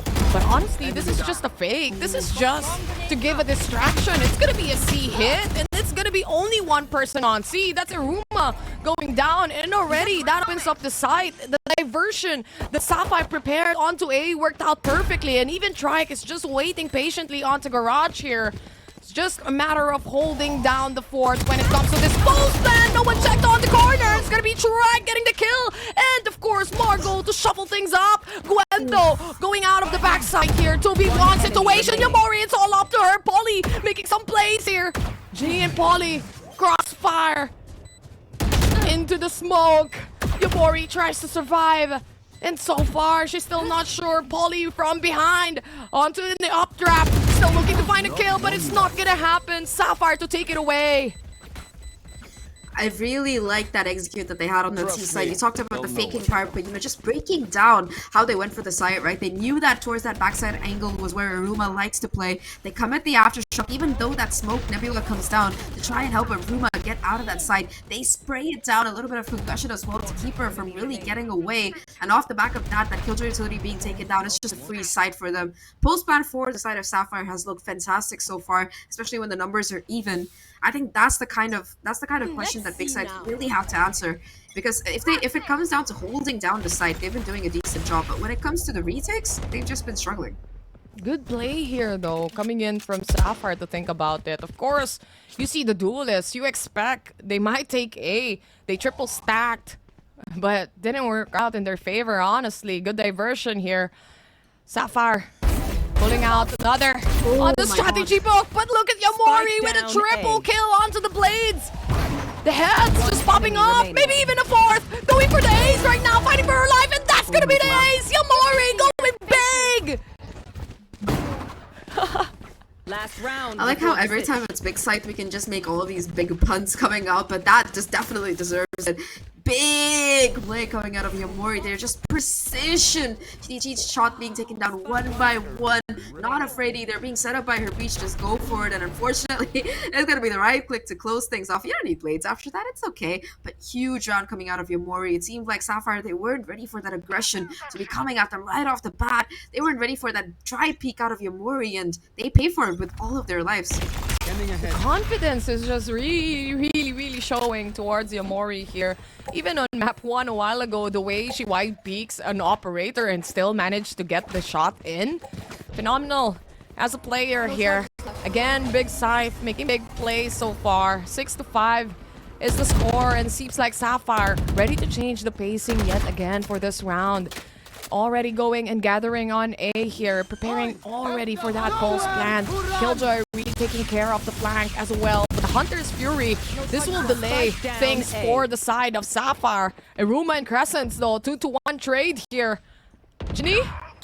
Ginny and Iruma? Oh my god, it's gonna be Ginny taking the shots in instead. What happened? 3v1 now as Big Side fight for their life. It's gonna be Gwen punishing one more. That's Muffin down. Ginny and Polly yet again left here to make a play. Polly already spotting Gwen. She managed to get the shot in. 6-6. What a first half we have here, Zach. It was so neck and neck, back and forth. Beautiful work coming out of both of these teams, but now we're poised towards a side switch. Before we head into it though, let's toss it back to our panelists. Trix and Tash, you have the floor. Trix Tash can be our duo name. Yeah, Trix, welcome back to the panelist desk. And I think that it's really important to talk about how this is the map pick of Sapphire, but we're seeing Big Scythe really not come up on top, but rather really pull their weight here. It looked very dominating from the side of from Sapphire. But what do you think of Big Scythe here and their comeback? I really love how Big Scythe is playing. We can see that, for example, if they don't have a teammate with them, usually more often than not, they're giving up the sites and saying, hey, okay, let's play for that retake. You also see that when they are playing aggressive, you know, they do have that refrag with them. They do have support with them, helping them deny the information of the opponent's side. And that's exactly what I was hoping to see from them coming into Haven, because I felt they were definitely lacking that on Icebox. Yeah, I think your cats also agree with you. You can hear the meows over in the background. Very cute. Yeah. Now let's talk about we talked about individual skills here of the girls in Big Scythe, and we saw an ace from Yamori, a very aggressive push really to stop the aggression coming in from Sapphire. We saw Iruma really step up with those multi-frags. We saw Crescents as well as with those big lurks. Now, what exactly is being exploited by Big Scythe in order to overtake the scoreline of Sapphire? I would say that you don't want to let Sapphire set up. So if they're not doing a fast play, chances are your best bet is to make sure they can't set it up. Because if you have that utility, you know, throwing with a recon dart, it's usually like the hit is already there. And Big Scythe has adjusted the way they place their stars, the way they place their mollies, to delay that kind of aggression so they can't have a clear entry. Yep, but the question now is whether or not the comeback can keep going here. 6-6 have, I would say that I'm very surprised at this comeback from Big Scythe, showing us that they can really come back and perhaps bring us onto a map number 3. Regardless, gonna give it back to Terror and Zach. Go ahead, girls. Thank you so much for... There we go, we're back. Yes, thank you so much. Welcome back, everyone, to your casters for the day. It is I, Zach, and with me here is the wonderful Terror. We're going to be heading into the second half right now with the side switch kicking in. Sapphire on defense right now. Big side looking to go for the attack here. Though, Terror, I gotta say, the way Yamori has been playing some of these rounds, you'd have thought she was on attack already. I know, right? The aggressiveness and at the same time, the confidence on this Jet, especially even getting an ace against Sapphire. That's huge. Anyway, setting the momentum yet again, especially it's a tie. It's either an 8-6, you know, so it can be really giving on this pistol round. Polly already know that there are gonna be some people outside B side, and right now for Sapphire, it's all about that delaying. Yeah, already that Aftershock buying quite a bit of time here. It's gonna, in fact, push these players off this B side, push them towards this A instead. Muffin already taking a headshot and being pushed back. Only 34 HP left on that particular player. Still going for the re-peak though, doing in fact a little bit of damage to Crescents, though it's not going to count for much. Has some backup that has put into sight, so it does seem like Sapphire, they're kind of intent on fighting for this particular site. They don't want to let go of it, and once again, Big Side, you know, they tested B, didn't like what they found, went for A, didn't like what they found either, so it is just going to be see where that hit is eventually coming. But already Margot, she has the read here, already to set up towards his backside to try and play off the back of it. And it seems like Big Side, they might not expect it if they're not careful. 30 seconds Flash left. again, settling in from the back end. This Nano Swarm preventing anyone else to go in onto the side. Angle isolation from Sapphire. Yet again, a win for them on a pistol. Again, good executions and not leaving sights here out in the open for the taking. Coming in from Big Scythe. Sapphire, especially with this matchup that we have right now, Zach, they are the ones really primed to be winning this series, or maybe a probability when it comes to statistics. It's on towards them, but Big Scythe really giving them trouble right now in this map pick of theirs. Yeah, they're definitely putting up a fight here. Sapphire, though, on defense, you know, they managed to do quite well. We've seen it before, especially with that discipline that comes into them. Again, just the utility and the rotations coming out, it doesn't exactly seem to be in their favor. Very quick C execute coming in. It is going to be Trike on site, being that kind of anchor, although it is going to be Marsha and Crescents finding a kill apiece. A second, in fact, for Crescents, and that's going to be upgrades that they can pick up as well. Now the numbers advantage is towards Big Side. They've also gotten a lot of these crucial kills that they really needed to make this round work. It's just up to Muffin and Ginny, one with a Marshall and one with a Spectre, to try and make this retake work out. You can see that Marshall already trying to find some space here as she does push forward, but I'm not sure how exactly it's going to play out.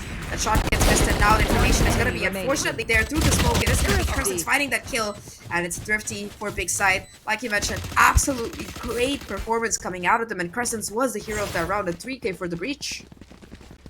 Again, if you have a breach here, you just have the capabilities to, especially when you get intel and info from the rest of your team, to really just not only delay but really execute onto the sides. Really big impact that a breach can bring to the table, especially here in Haven. You have to be really careful about that. If Sapphire is a team that knows how to play out their utilities, Big Side is definitely the same as well. You see the smoke coming in from the Jet or Muffin, but in the end, the low HP still managed to pull off a kill instead. Brand new round here as Muffin is about to see two people from A lobby, and that's gonna be the spray down, a one and done position. No one really to trade her out. Blocking sight. Indeed, that's gonna be Muffin, the kind of tip of the spear for the side of next 10. Sorry, Sapphire being taken down. Aruma finding a second as well in short. Polly managing to find blood of her own, but it's all gonna come to naught here. It's all down to these remaining players. Marsha caught on the reload, won't be caught sleeping though as she does convert that kill, and it's all down to just Margot. Position given away by the alarm bot to make things worse here. And now off the back of that Aruma, it's gonna be a pretty easy cleanup coming in for her. 8-7 as beside they take the lead once again. Sapphire though, this is gonna be their bye round. They're heading in against rifles coming out of Big as well across multiple players. This should be a battle for the ages. And especially Big Scythe here knew that they should go fast and really like have a decision once they go in on site. They really take it. This just gives like, for example, Margot really rotating all the way from the flank. And with that, all of the players or remaining players of Sapphire are already dead on site. It was a pistol round for them. And Big Scythe knew that they should put pressure, and that they did. 8-7 right now, and Yamori really feeling confident so far. Throwing off the players here of Sapphire, especially killing that alarm bot. Already huge for the team as they need to look forward, or rather, need to check who comes in onto B. Muffin has that aggressive position like we talked about. Off the back of that, looking to get perhaps a little bit more damage, a couple of more kills, but Big Scythe, they're playing this, they're taking the 2v1s here. They really don't want to mess up and let Muffin get away for free. Quite a bit of chip damage being done though. You can already see Crescent has lost about half of their HP, and it's just like this A aggression is still coming in. However, Muffin, not expecting the players to be quite so close, will be punished off the back of that. While on site though, still being able to do work, finds the refrag though. Crescent will eventually take her down. The 3v4 situation right now as the spike will be committed here. The recon bolt spots out the player. The Hunter's Fury off the back of that being committed, trying to clear out these players from the corner. Trick and Margot both capitalizing, able to find some huge frags. And now it's all down to just Trix and Ginny to try and clutch it out. Not much HP left on Trix either. Unfortunately, the combos trying to push players off that angle. Not quite in their favor. Marsh against the world here finds that first, and the wallbang will convert the second as well as Big Scythe. They get tonight. Wow, what a shot here from March. And not only that, you can see the rotations from Iruma. Once she got stuck in sewers, she would rather go rotate all the way to a main. And even that, even if Marcha died here, they wouldn't be able, or rather, it would be difficult to defuse the spike at that point. Good play yet again. Good setups from Big Scythe here. Really a threat towards the players of Sapphire. Like Trix would say a while ago already, if Big Scythe can set up a site here, it's gonna be scary, definitely. Blades online already. That's towards Yamori, already only holding onto a Stinger instead. Again, a mishap when it comes to the economy on Sapphire's side. They only sticks to the Sheriff here, and Polly only to that Bulldog. Yeah, not much for the tank for Sapphire. No ultimate really to work with, although Polly is only one away from that Rolling Thunder. I don't think we're going to be seeing any ultimates really used here, though, unless, Sapphire managed to get a couple of these early picks. A 4-player stack, 3-player stack rather, towards this A site as they try to, there's that initial pressure coming out of the side of Big Scythe. Right now, though, the C side is going to be where their new eyes are set, the spike, as well as the rotation making its way over right now. Margot, unfortunately, not quite able to find the timing. We'll get that information off the back of the jump peak, though, and knows that C is going to be where the push is, in fact. Still smoke blocking off the players here of Big Scythe. A rotation, a heavy rotation is actually what we're seeing. Yamori already taking space here on 30 B. seconds left. And we can see heavy rotations from the players of Sapphire as well. If they can go to A side, this is going to be a good read. But again, caught in the tracks here is actually trying to go around Muffin to take on the kill. They're prepared for this. They want to battle it out. 12 seconds to plant the spike, put pressure. That's the way for Sapphire to go. But this is still a 3v1. Margot yet again left alone, flanking, or rather going on to A link here with the Cosmic Divide. Nothing really to see onto the sites aside from that with the Nano Swarm. Again, a big delay. First point of contact is going to be that turret. The pull settles in. It's just too impossible for Margot right now unless they all peek and she gets the headshots. Just a bit of discipline, though, coming out of these players. The spam through the smoke already tags up Margot to almost nothing, but Marcia will confirm the kill. And Big Scythe, they get to double digits. Phenomenal gameplay coming out of them. The double fake, in fact, convincing not just Sapphire, but also us, I would say. Of course, it starts off with Yamori finding this opening towards mid, being able to catch them on the rotation. He's going to be able to reflank through onto side as well, and it prevents Sapphire from being able to deny the spike plan. Now it's going to be the second timeout called by this particular team. It is going to be their full buy kicking back in. But right now, at least when it comes down to it, they are lagging quite a bit behind. They're going to have to pull together flawless rounds in a row, hold on to that weapon advantage as much as possible heading into this next particular round. Sapphire, though, on a timeout, you can see that it's a little bit of a problem for them, really. And they're having a hard time here on the defense, As we can see from game number 1, Big Scythe really leveled up. They're really putting their gas, or rather their foot onto the gas pedal here and really onto full throttle. You can see Yamori making really good plays. Not only that, you can see also that the players of Big Scythe, they can also work around and sync. This is just beautiful Valorant we're looking at right now. We might even see map number 3. We might even reach 1 a.m. I don't care. I love Valorant. I sleep and eat Valorant, guys. You're not the only one. Don't worry. See you at 1 a.m. Well, in your place, Zach, what time is it? It's only 4:30 in the See? evening. Too early, right? It's only 4:30 p.m. in Zach's place. Why not? Let's extend it. Let's go. I'm more worried about you, Terror. But Nah, I love Valorant. Let's go.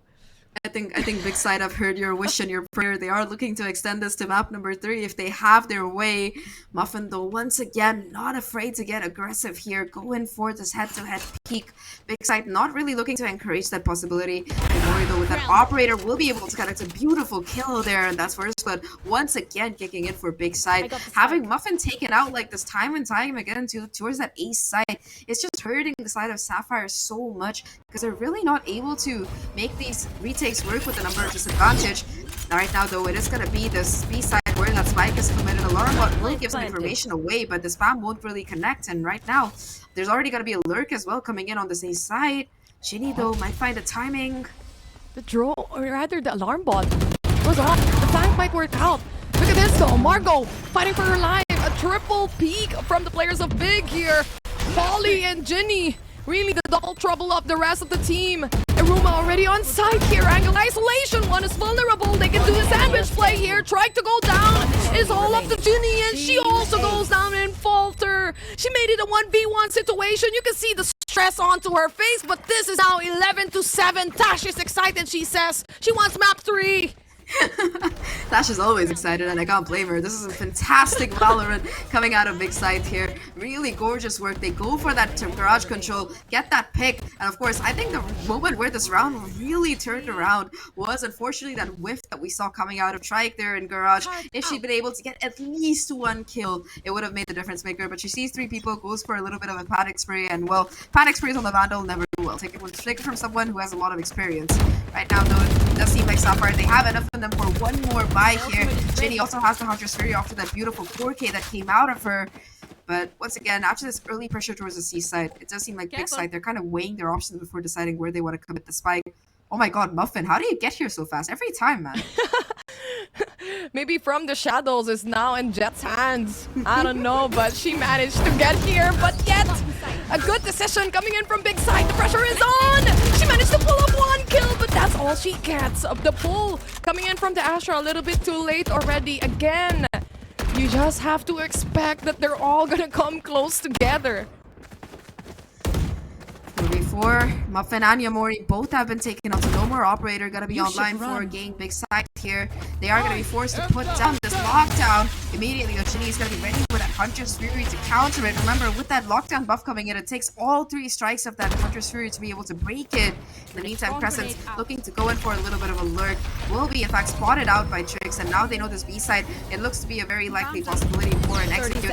Alarm bot as well, giving away some information. Still, spam through the smoke. Crescent finds a crucial kill. That is going to mean that no longer there is going to be a lockdown for this retake, and 2v3. Margot and Ginny, they've been heroes before. They have to do it again. Margot able to find that first one. Cosmic Divide immediately going to be invested to try and get the spike diffuse coming in. The tap, though, I think that's going to be heard by Marche. Ooh, this is so dicey. Pull settles in. Nano Swarm.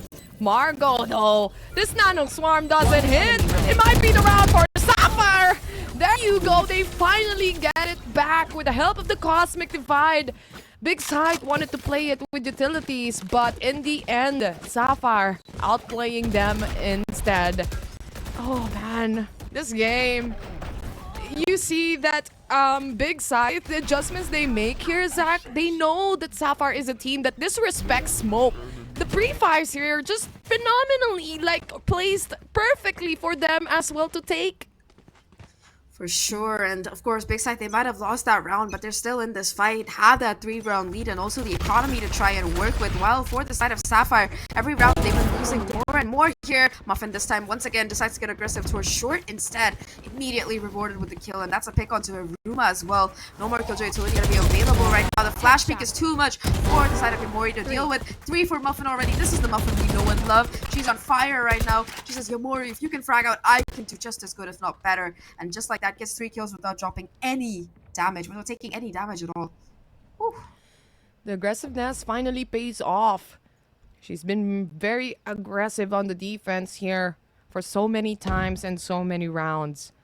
Gwen really crawling onto the side here. We'll wait for the contact. That's gonna be Muffin. This is already the signal to go in onto the side. Gwen yet again with a double kill. Maybe for the third one, she hits it as well, making things to a 2v1 situation from a 4v2. She has the spike. She taps it, just baiting out the players. That's gonna be Try coming out. She gets the kill. This might be another ace. Gwen. Come on. 30 seconds left. No. Margot. Gwen just playing around each other, and that's gonna be it. Margot to take on the kill here, and Gwen, she says, I'm not willing to wait. Oh, that was so scary for the side of Sapphire, but Big Scythe, that was so well played by them. Gwen just stepping up in that mantle, almost pulling off that 1v5. I swear, if she had won that, Sapphire's mental would have been completely demolished, if not for the entire series, for the duration of this map. But yeah, really precise shots coming out of her. She still looks super healthy as well after getting this kill. 58 HP, it's not too bad, especially when you're hitting out shots like she's been over the course of the day so far. But Margot finds the timing, and it is going to be Sapphire finding 9 right now. Have the operator online as well for Muffin. Finally, economy kind of shifting in their favor.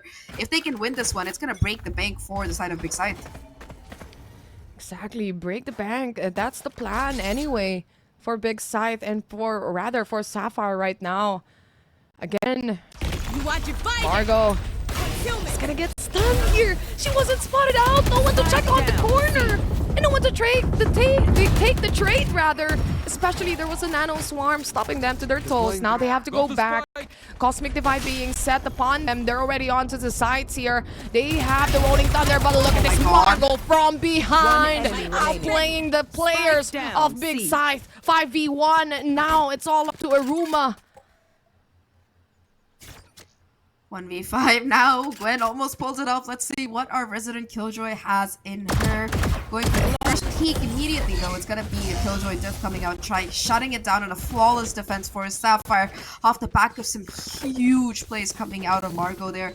You know, Margot used to be on Alter Ego Celeste, if I'm not wrong. Hasn't been seeing some play for quite some time, but nevertheless, still that controller experience that she brings in on that role looking immensely valuable. Just time and time again, being a little rat on the side there. I say this with all due respect, because that is some of the most ratty Astra play I've seen today. And just keeping Sapphire in this neck and neck. This fight seems to be 11-10 right now. Sapphire, they have a chance to equalize here looking at the economy for Big Scythe. I don't know who's gonna win at this point, guys. Anyway, Tash wanted game 3, so we might be seeing that. Anyway, it's good games, right? So why not? And of course, here in this map, Big on a timeout. They want to, remove that momentum that Sapphire has right at this moment, because Muffin already getting hot again on the trigger. And they're going to be able to buy the operator also this time around. So very interesting to see, especially both sides here really fighting for the equilibrium of that economy. 11-10. Cards seem to be in Sapphire's pocket. The stars seem to begin to align for them. We've seen these kind of heroic comebacks out of this team before. Remember, Big Scythe were 11-7, I think. 11-8 at some point. But they're just losing control of this game. Sapphire, they seem to be the ones in the driver's seat right now. And they are definitely driving themselves up and beyond what is expected. Muffin trying to find the gap in the smoke, though unfortunately will be caught off guard. The smoke, it was just to dissipate. And off the back of that, it's going to be some sheriffs that really make it saying to take that first kill. After finding this kind of information, though, it is going to be a bit of a rotate towards this A site instead, where there is still that Killjoy utility as well as the lockdown available from Scythe. Again, even if that A site is gone, the side of Sapphire can just go for that retake with the help of that lockdown and that cosmic divide here. However, this early drone being committed will find some information. In fact, that B is going to be where that point of contact is. Trike with this knife, with this Vandal is looking to sort of go in for a bit of a spray here. Alarm bot does get triggered. We'll hear the dash, and instead these players opt to be going in just for a retake kind of scenario, considering the fact that they have those two ultimates online. Like you said, they have the ultimates online here, but look at this ult being pulled out! Say hello, Trike! This is gonna be Mori again with the Blade Storm here. Nowhere to run as Hunter's Fury being taken out here. The pressure is on. Crescents again to take on the kill. Big Scythe making wonderful plays here. 12 to 10. We are already on to a match point. Zach, this game, I mean, no matter, you see Trike really working her way from map number 1 and now completely punished by Big Scythe with her plays and with the amount of utilities that she has on site. She just keeps getting punished here.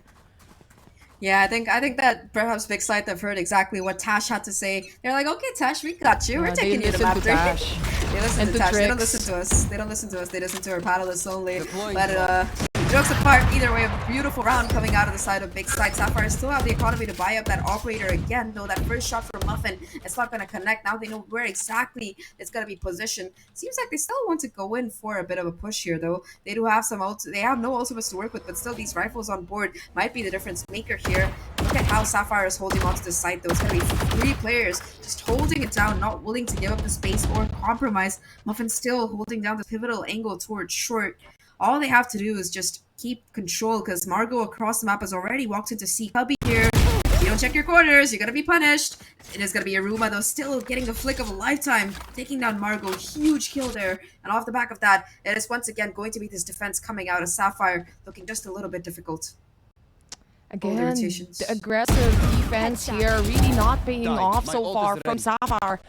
You need to take the trade here. But again, 2 players out from Sapphire. That's the controller. That's the initiator out of the equation. Already removing that delay is already huge for Big Scythe. This Hunter's Fury will be pulled out to destroy this and rather make a lineup or rather make space towards the side. Big going back. They still have 15 seconds to play around with. I'm not quite sure. They have to make a run here. 10 seconds and left. this is quite scary. Muffin, though, if she doesn't check out the sides, she might die. No, that's Crescents. Wrong timing, but the spike planted just in time. Muffin up above. Detected by the recon dart here. Moves back. 5v, or rather 4v3 situation here. Muffin still has the blades here, but she also has a Vandal. She sees one. That's gonna be Gwen going out. They put on a stun here, trying to make a defuse, or rather trying to take in onto the side. It's gonna be Sapphire. The flash settles in. That's gonna be Crescents getting the kill. Marche also helping out. 2v1 situation. Ginny, it's all up to her to make a play, or this is gonna be game 3. She knows there's gonna be one on A main. That's gonna be the first shot in. One more, and it's gonna be done and over with. Big Scythe, they have to make it. They have to peek, and that's gonna be Marche. We're going to game number 3. Neck and neck. That's what we saw coming out of both these teams. With Big Scythe, they say, you know what, you steal our map pick, we're gonna steal yours. And I think that was just some phenomenal gameplay coming out of both these teams, especially, you know, on attack. Big Scythe, they played it so well, taking so much map control. You know, every single round they were able to go for these quick rotates, and it seemed like Sapphire, they just weren't ready for that kind of rotation and game style coming out of this team. Love me some more Valorant action here in VCT Game Changers. You can definitely see that you can't be too confident, I would say, no matter whose map pick it is. But anyway, that's going to be a 1-1. And now I'm going to pass it on to the panel, who's very excited for game number 3. Tash and Trix, take it away.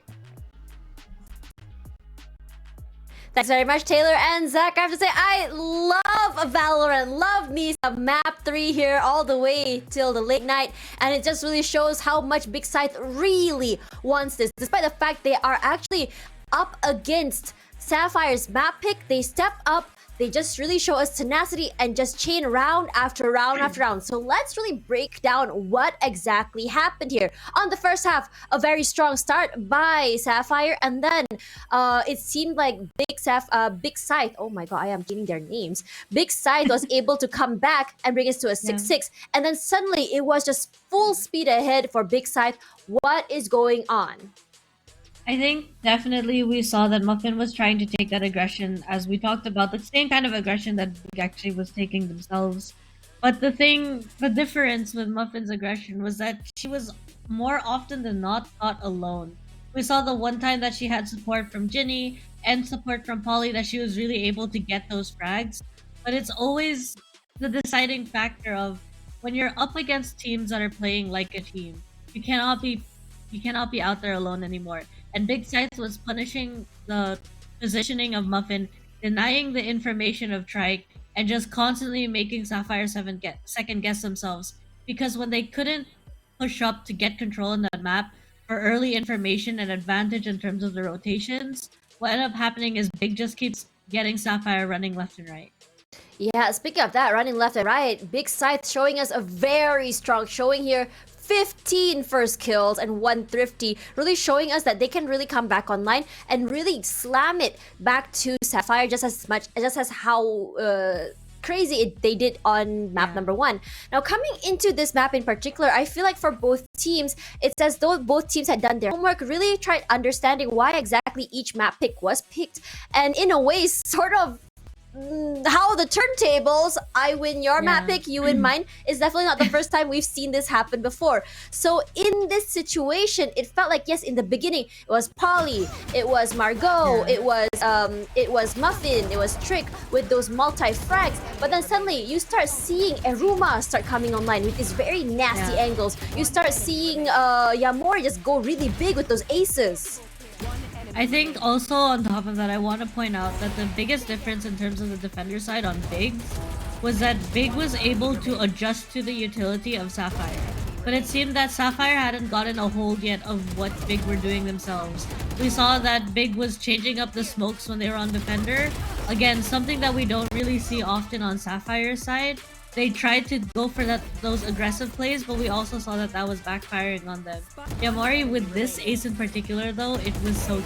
It really was, and on top of that, her teammates were nowhere even close to her to give that support. All she had was just that one recon to give an idea where the players of Sapphire were, and just absolutely went ham. And I think that in a lot of situations as well, you talked about utility usage there. It felt like for Big, especially from Yamori as well as their Astra, what's so great about how they played was that because of the smokes, the Cosmic Divide, they're very, very proactive in weaving through those utils and weaponizing those situations. We usually see that happen from Sapphire's side, but it felt like after a while the confidence for Sapphire started to dwindle down. The timing of the rotations are starting to get a little bit off, and with Muffin playing very alone, that teamwork not really coming through, we're starting to see the problems that Sapphire had from last year before they went into the open overtime.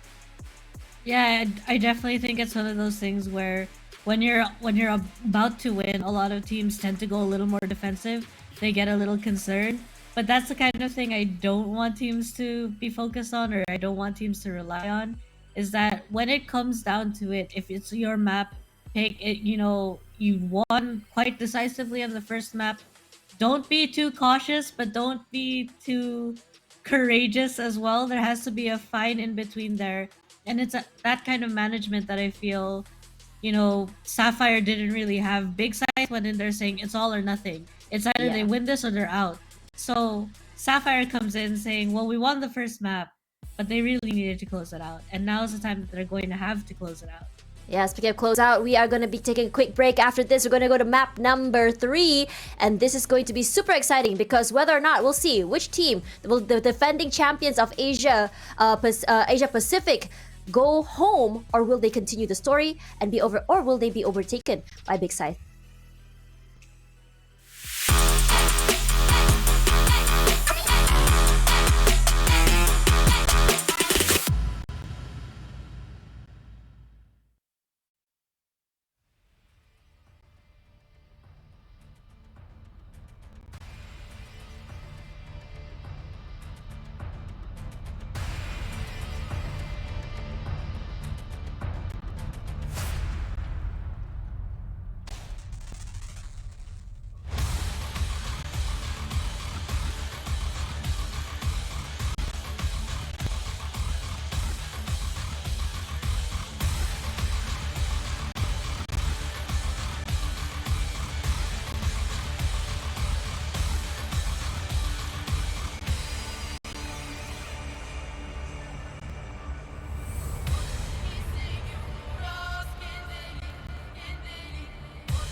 Today has been a full course meal, all 3 maps on 2 different series. We are back here at the VCT Game Changers Asia Pacific Series 2023. Tash, Buddy, and Trix here on the desk, giving you the breakdown of what's happening. Now, we have seen Sapphire versus Big Scythe. I don't know why, but I keep trying to call him Big Sapphire for some reason. But anyway, anyways, coming back to the game here, I think that this showing from Big Scythe today is just really showing us the firepower, or rather the potential that I've seen from last year. Now, going into the decider map here, we're gonna go down to Ascent. We have seen Sapphire had one of the most upsets on this map, and I'm just really curious as to what we can see here, given the fact that Big Scythe is choosing defense first. Well, the fact that Big Scythe is choosing defense probably means that they're not as confident on their attacker side. I find that the teams that actually pick attacker side to start are the ones to be wary of, because they have perfected basically their attacking side.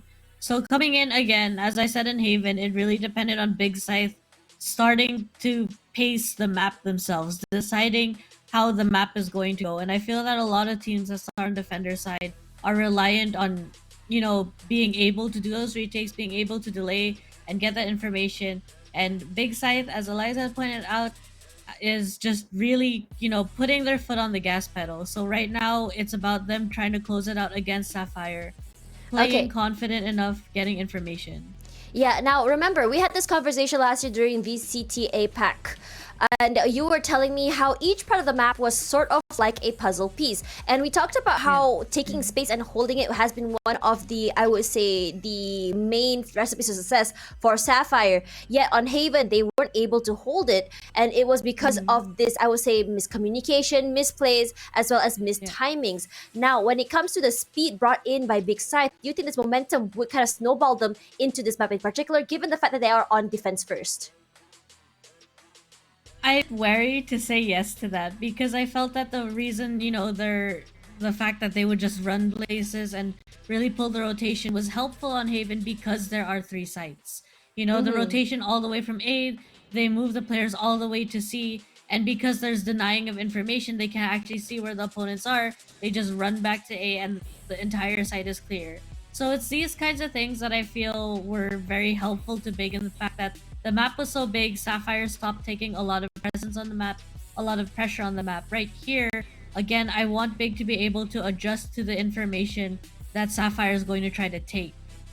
Yeah, coming into this, we're gonna be seeing, is it a mirror matchup again? Yes, it is. Yes. Now, this is a skill matchup once more. And I feel like throughout the entire day and throughout the entire most of our matches, we've been seeing that happen. It feels as though for this season in particular, each map has a particular set of agents that really works in terms of meta. Now, do you think that in terms of skill matchup here, it is very, very possible we might be seeing the same strats, or will the teams have very different ways of executing and playing?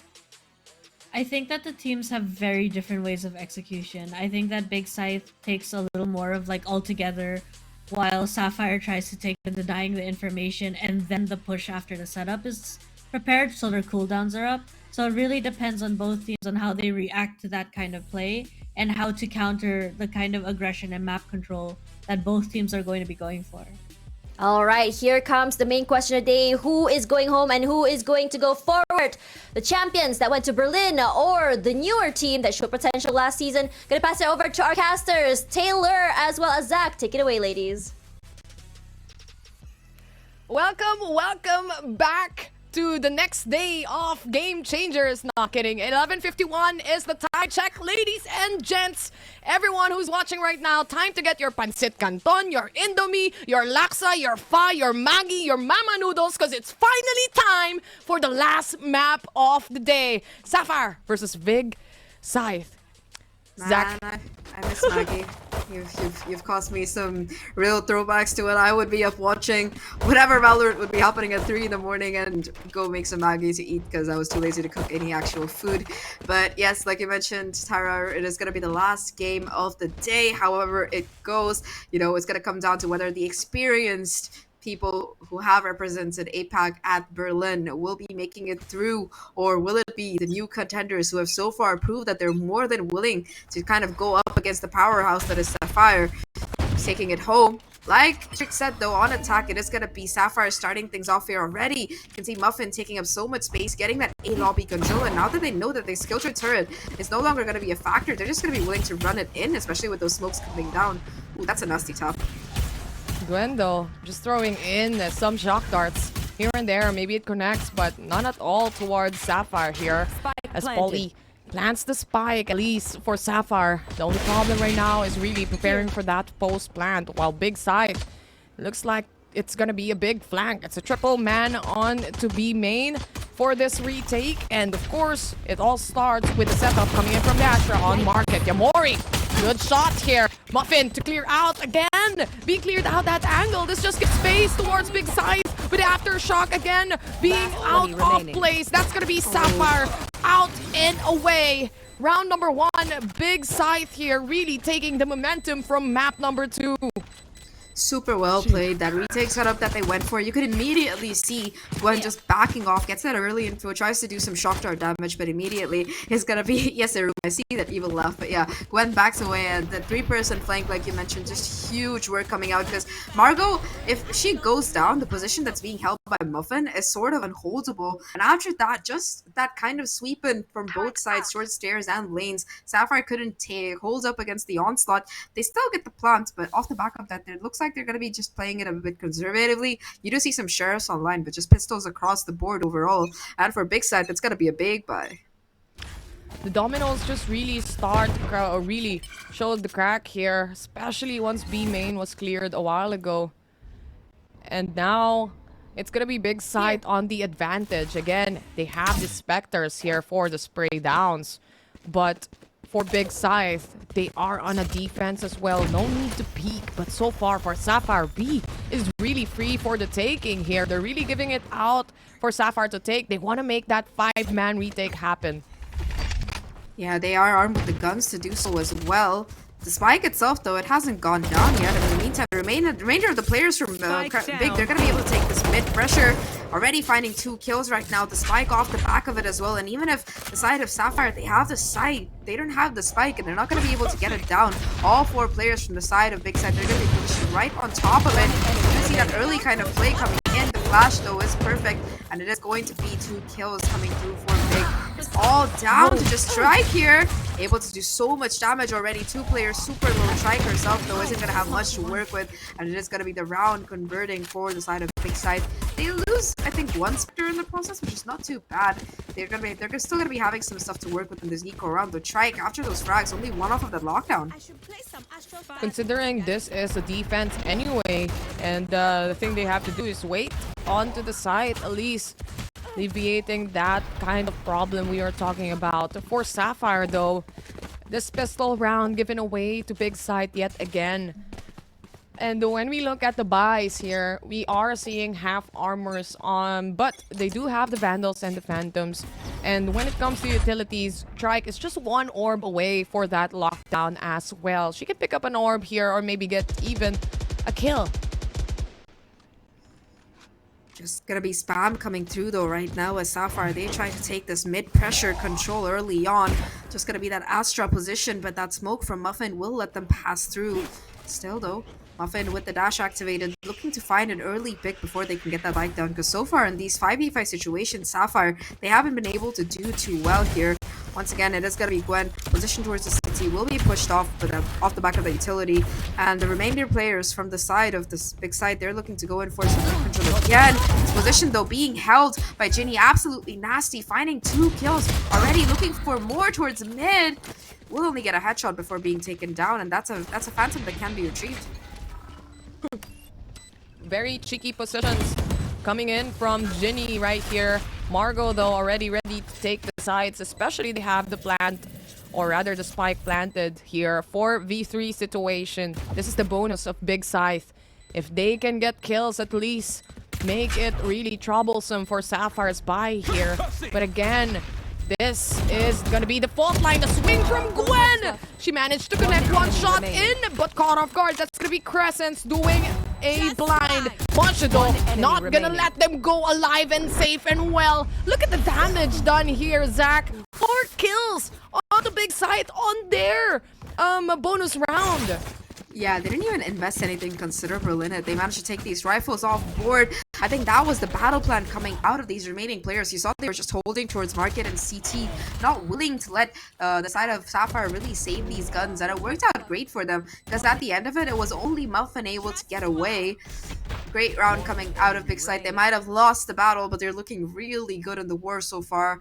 And off the back of that, it's got to be the operator coming online for Yamori, who has been absolutely pivotal so far over the course of the series, especially on map number 2. We saw the kind of damage she was able to time and time again do. The jump peak and the recon will be spotting out Ginny. However, though, with the possibility of that operator, it seems like Sapphire, they've realized that they're going to be playing this so cautiously. Especially look at this tack towards the mid. Nasty. Aruma kill. She managed to take the kill instead of Muffin, though, despite the advantage on the angle here.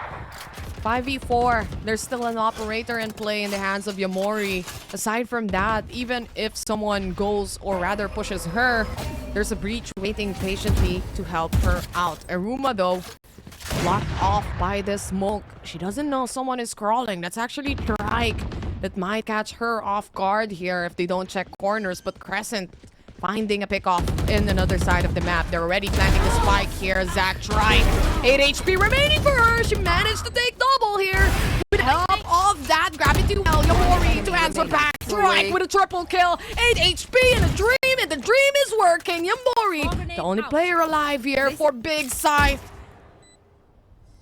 Now though, Yamori switched over to that Vandal, gets the wallbang on the first and converts the second as well. The clutch for Yamori, and the defuse should be coming in as well. Big Scythe, they hold it together. Huge credit there, I believe, to Trike, who was able to do quite a bit of damage, but that crossfire, it wasn't enough when that wall, when you're in wallbangable HP, and Yamori will be able to win the round, retrieve the operator, and get Big Scythe to 3. Wow.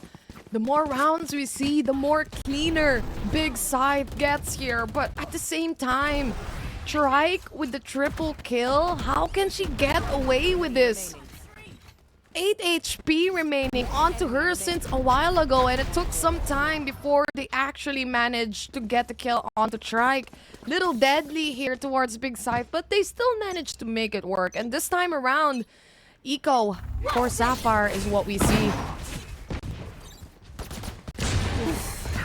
Talking about Eco, though, they're gonna at least know the position of this Astra right now. It seems like they expected, and off the back of that, they're able to get not 1 but 2 kills. Operator offline as well right now. However, the flank is still gonna be quick, and even if the numbers advantage is in the favor right now off the side of Big Scythe, sorry, the side of Sapphire, they don't have the spike in safety quite yet. There's gonna be that backup available, though. Trike with the sheriff showing why exactly she's in town. She just needs a cowboy hat for that cosplay, because those were some perfect shots. Really good execution from Sapphire here, and more confident on the shots they want to take. Again, Yamori very deadly with the Blade Storm. In the end, Margot, they know they were holding down sight lines here, and they know they might expect an aggressive push coming from Big Scythe, and that is exactly what happened. Operator into the hands of Trike here on the attack. Very big investment coming in from Sapphire. Let's see if it works out for them. I'm just trying to think about the last time I saw Killjoy opening. I've seen it at the main VCT, but I don't think we've seen it really here. Sway does like to pick it up on the Neon sometimes, but that's about it. That's as weird as it gets in Game Changers APAC. Try kind of just overthrowing what you'd expect out of the meta. Oh, this timing might be so crucial here. Margot caught in the open smoking, and that's going to be a gun that's immediately capable of being retrieved right now. And the strategy that I believe the side of Sapphire that the side of Big have to play that B side on retake while taking control on A every time is paying off huge in this equal round. flash, though. It's going to be perfect. And off the back of that, then it's going to be Polly finding a kill. The pressure is there for the trade. Has the Rolling Thunder as well now. And Trike will be forced to fall back. The 2v4 situation does have that lockdown available, but I don't know if we're really going to see the usage of it. The angle isn't quite there for Trike. Unfortunately, it's all down to Ginny. 1v4, and it's going to be the first obstacle that she falls at here. And the counter thrifty comes out of Big Scythe, who says, if you can do it, we can do it better. And they pull it off. And it's just so difficult, especially once you lose that controller agent. The off timing from Margot being caught setting up stars from Big Scythe was definitely the pivoting point of this map, of this round to be specific. Sapphire here will go for a timeout. They have to go back to the drawing board, map it out, plan it out on how to take this, because so far the previous game and this map as well, they're looking a bit more shaky. Sapphire calling the timeout. Like you mentioned, they've been looking very shaky so far on this map number 3. At risk of kind of letting Big Scythe snowball that momentum and run away with it. It seems like Big Scythe, they've kind of woken up after that last map. Sure, it got down to the wire, but at the end of the day, they were able to win it. And right now, it's going to be Sapphire who are really feeling the pressure here. Lower bracket, no second chances. This is your second chance. You win or you go home. And Sapphire, they're already kind of running behind. Remember, though, this is what you'd call a defensive-sided map. So as long as Sapphire, they can get a decent score. It doesn't have to be great, but even if they can get a decent score and put up a strong defense, it might be what they need to kind of take it home here. Because you saw that kind of play they were putting down on Haven, right? That's considered to be an attacker-sided map, and they were still able to keep it close, and they only lost 13-10. On this particular map, even if they can convert a couple more rounds, especially considering the ultimates they have in this buy, it might be what they need. Revealing area.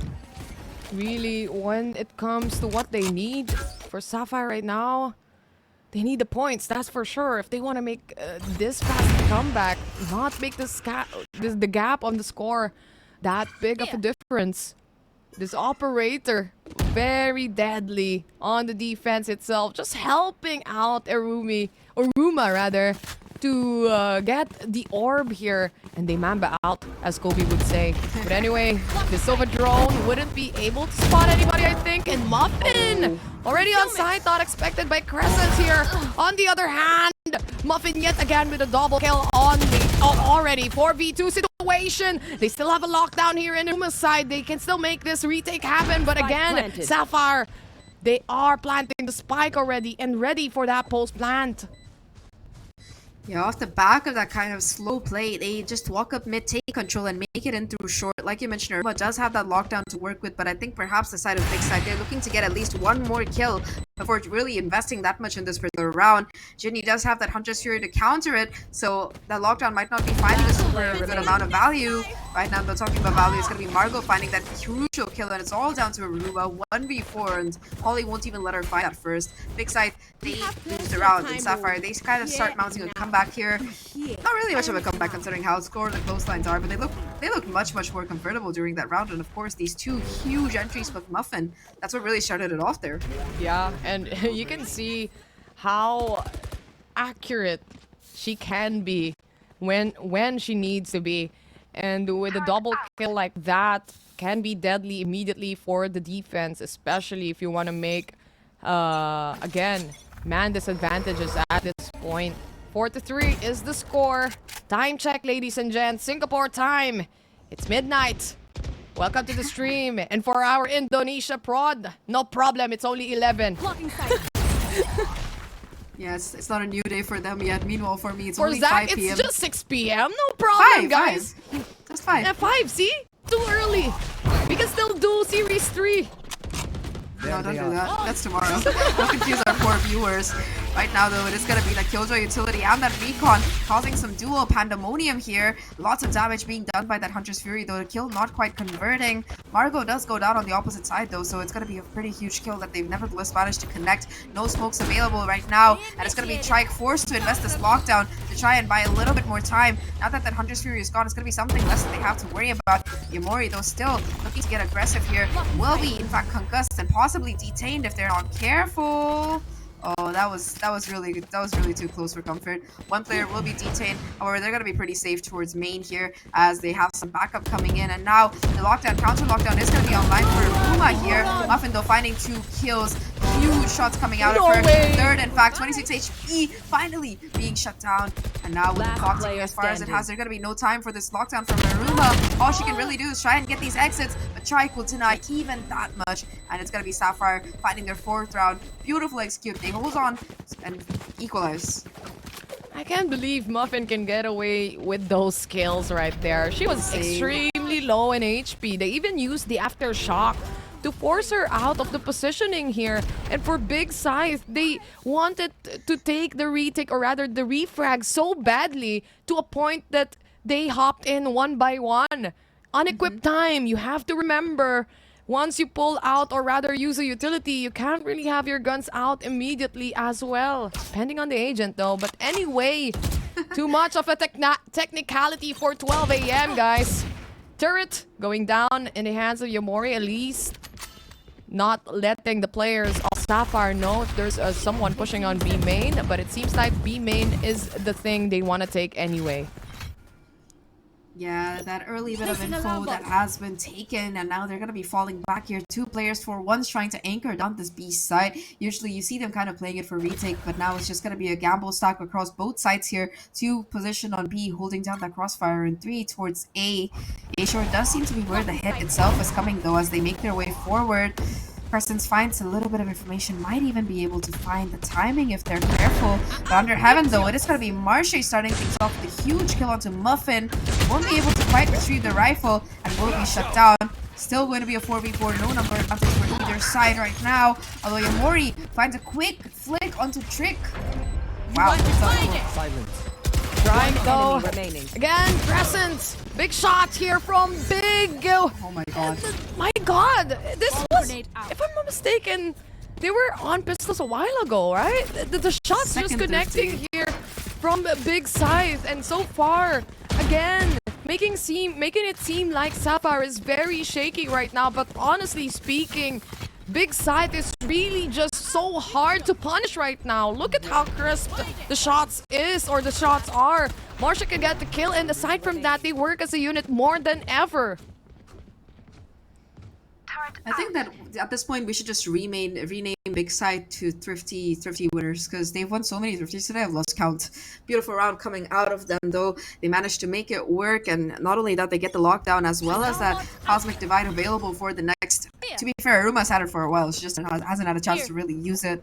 Sapphire, in the meantime, once again, they are going to be buying up. They're going to be having the economy, but no ultimates aside from that Blade Storm on Muffin to really work with. I think they'll be trying to go in for some possible orb control, considering that Polly is only 1 off of that Rolling Thunder. Right now, the aggression towards A main immediately. Yamori there for the punish, looking for more. Does spot out Ginny, who has called for backup, but it's going to be a little bit of over-aggression, overheat moment, we would say. And Yamori will find that kill. A bit of an overheat, like you said, and that's gonna be Crescents going down no matter, sooner or later anyway, as some of the players are already punishing, or rather pinching on her. 4v3 situation. Ginny already planting the spike here. There's the recon detecting at least one of the players here from Sapphire, but yet again they have a lockdown they can play out. But this is still a 2v4. Initial pickoff is what they're looking at, but it's not gonna happen. Ginny to take all the kills. Almost a 5k. 5-5 is the score. A lot of 5. There are also 5 ultimates online at Yeah. 5 a.m. or well 5 p.m. for me. It's not 5 5 a.m. p.m. for sorry. you, and then we're gonna be here until 5 a.m. See, lots of 5. No, right? we're not gonna be there until 5 Nah. a.m. I believe in this Like team. Chad would say, sleep is for the weak. The peeps even asking me, what time is it in the Philippines right now? Like she's not in the Philippines. You know? I just was talking to her a while ago, and she said, we're going to the beach. Like, wow. Good for you, Japeeps. She won a game. She got a knife. That's a peep. Yeah. That's a peep satisfied. Tondo Gaming for real. Tondo Gaming IRL as well. Going to the beach, getting a bit of relaxation. Hopefully she doesn't pull out a knife in real life. I'm so sorry, but yeah, right now 5-5 indeed is gonna be the score. buy still going to be there for both of these sides, though Yamori is going to be forced to play with that Blade Storm. Ultimate economy looking really strong for both of these teams here. I think a couple of kills down and it could genuinely go either way. It's going to come on to who gets those kills first. Talking about kills though, it is going to be this Crossfire being held that will cause a little bit of pause coming to the side of Sapphire. They're looking to reposition towards mid instead. Yamori, we saw her get an ace with the Blade Storm. This time around though, they're going to be cautious about it. And in the meantime, towards short, it's going to be Crescent's finding that first blood onto Ginny. Oh no. Again, Marsha. She has to fight for her life. So many utility plays here from Sapphire. Again, the punish coming in from the utilities from Sapphire. Really difficult to go around with, especially without help. 4v4 situation, the knives are out for your Mori. Rolling Thunder being used as well. They stacked her, but the smokes at least giving not enough photo, or rather sightlines here from Sapphire, but in the end they were still able to take the round away. 6-5 is the score. It was neck and neck last map as well. I think we closed out at a 6-6 half. It remains to be seen if BIGG can really pull it out, because they invested quite a bit in that last round. Yep. They're not going to be having much of a buy here. In fact, only a share for Yamori online. Everybody else, they're going to be having 2 Spectres and light armor on the people who do have rifles. However, the good thing is that they have a lot of ults to work with. Gwen is only 2 away from that Hunter's Fury. Rolling Thunder, Lockdown, both are going to be online along with that Cosmic Divide. So we might see that coming into play. Right now, though, it's going to be some early A aggression coming out of both of these teams. Muffin just leading the charge here, really looking to do some damage. Will be forced to use the dash and get out though, so that's at least going to be some control that has been fought for and won by BIGG. The rotation though, it does seem to be towards mid instead, where there is still going to be a 4-stack on this A side. Once again, B, it's going to be left to just the Killjoy utility. Well, anyway, all they need is to get in for maybe burn down some of the players using utils, and they can do a 5-man retake. They have a lockdown to play around, and aside from that, they also have a Cosmic Divide here, really promising utilities for that retake. Starting off though on that take or entry onto the side, the pull settles in. This recon not spotting anyone at all. Might be deadly. Marsha yet again with a double kill, punishing the players who wants to go in on the side. Yamori has a good sideline here towards Muffin. So much pressure. Trike is helping out. It's not a problem. Yamori very low in HP, and now Muffin takes the kill. 2v1 situation. Muffin to go down. 6-6. Tie is the score. What a game. What a series. Tash and of course Tricks. What can you say about this? My god, this game is just so much for me to cover right now. Time to break it down, Tricks and Tash. Let's go. A breakdown you want, and a breakdown you will have. Thank you very much, Eliza Taylor. I don't know why I said your full name. And Zach, let's talk about this.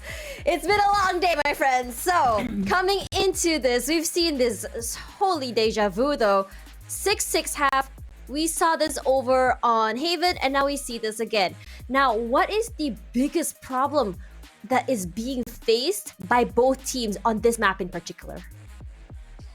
I'm not sure if I would say that they particularly have a big problem that they're facing, because it's so even. I think that, you know, It's a tug of war. wondering, yeah, it really is a tug of war, and I was wondering why Big Scythe stopped with their hyper aggressive pushes, because it was really cutting off Sapphire's rotations, because Sapphire was just trying to, you know, play for the map control, get some information early on, kind of push the opponents back, and when they would play those aggressive ways and they'd give up sites, they'd force the rotation from players, or else the attacker side was too split up.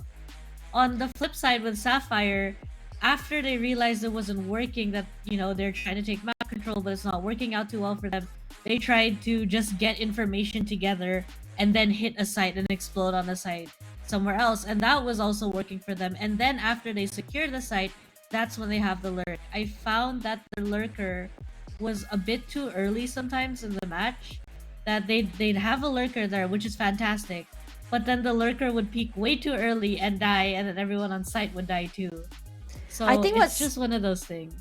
Yeah, I was gonna say that sometimes it seems like Sapphire has it in the bag, especially that Muffin play from Hell just now, and just picking them off one by one. She was practically unseen, but because the timing of the 2 rotators coming in from Big Scythe has a lot more on time compared to the rest, the numbers had dwindled from the side of Sapphire. So it was a lot more easier for them to deal with. Regardless, let's see whether it's gonna be a steamroll from here, reminiscent to last match for Big Scythe, or will Sapphire take this away? So Taylor and Liza, what? Taylor and Zach, bring it to us. My God.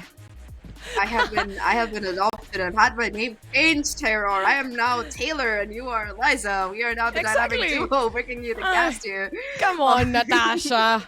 What's up, Natasha?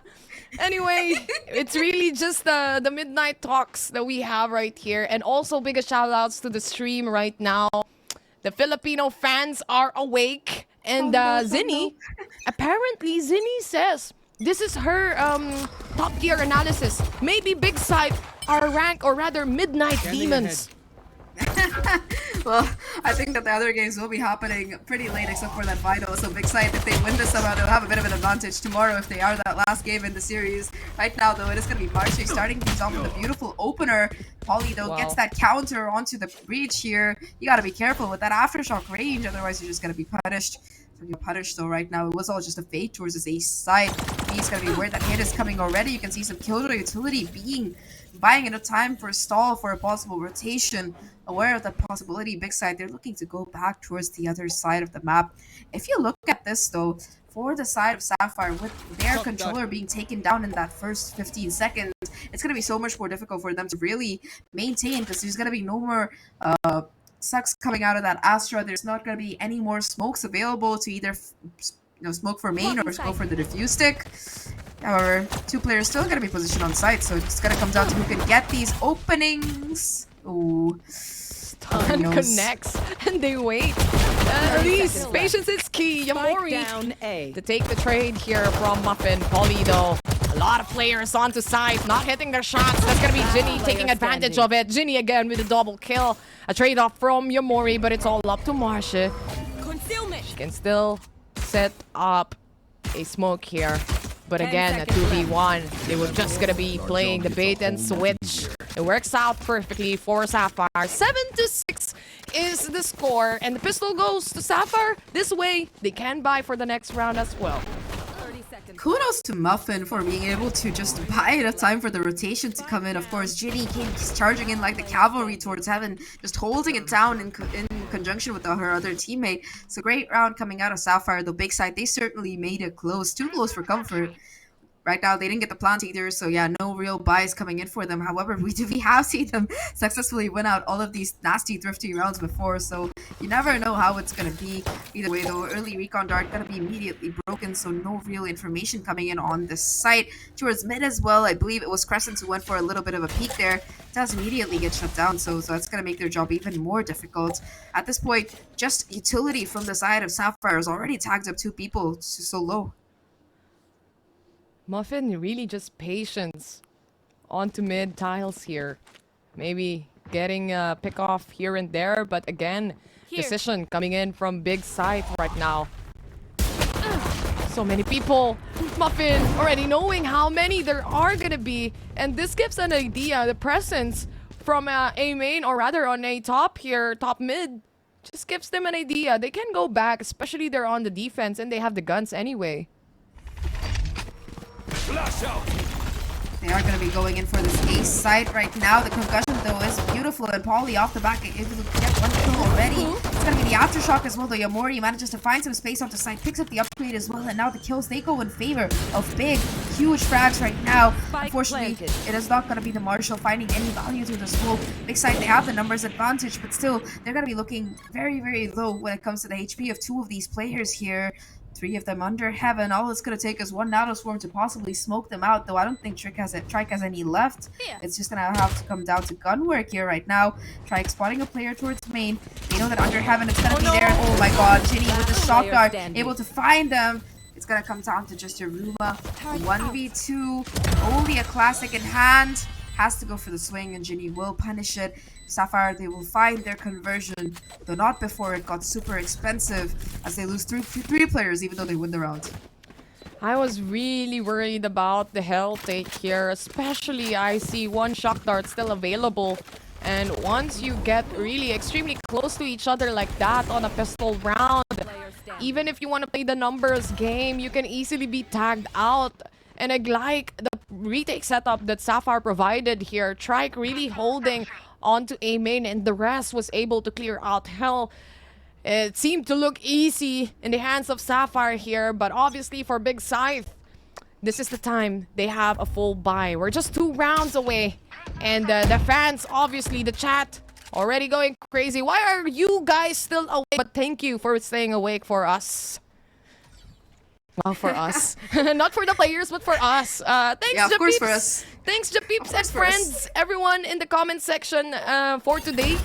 Thank you so much. It seems like it's so much different time zones. But anyway, APAC Rising. Here we go. Muffin. Literally rising as well. It's just so early in the morning. Oh, that aftershock is beautiful work coming out of Polly, doing so much damage there to Yamori. Right now, the Muffin will be the one to take that first confrontation. Already, though, it's going to be the big player swarming onto site, finding those 2 kills and getting that man down here. They've taken so much map control at this juncture. Yamori through the smoke will find another win as well. It's all down to just Ginny and Polly here. They've got huge so far. I don't know how much more they'll really be able to find.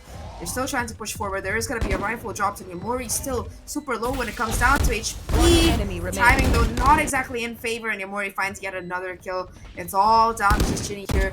Bulldog in hand, looking for these kind of exit picks. Yamori, though, dashing away, being taken down. Oh my gosh, what a shot coming out of Ginny. Winnable. Has the Vandal. Winnable, very winnable right now, especially if these players are not careful. But finally, it's going to be the angle held down by Gwen. Look at the HP, 10, and she still goes for the peak.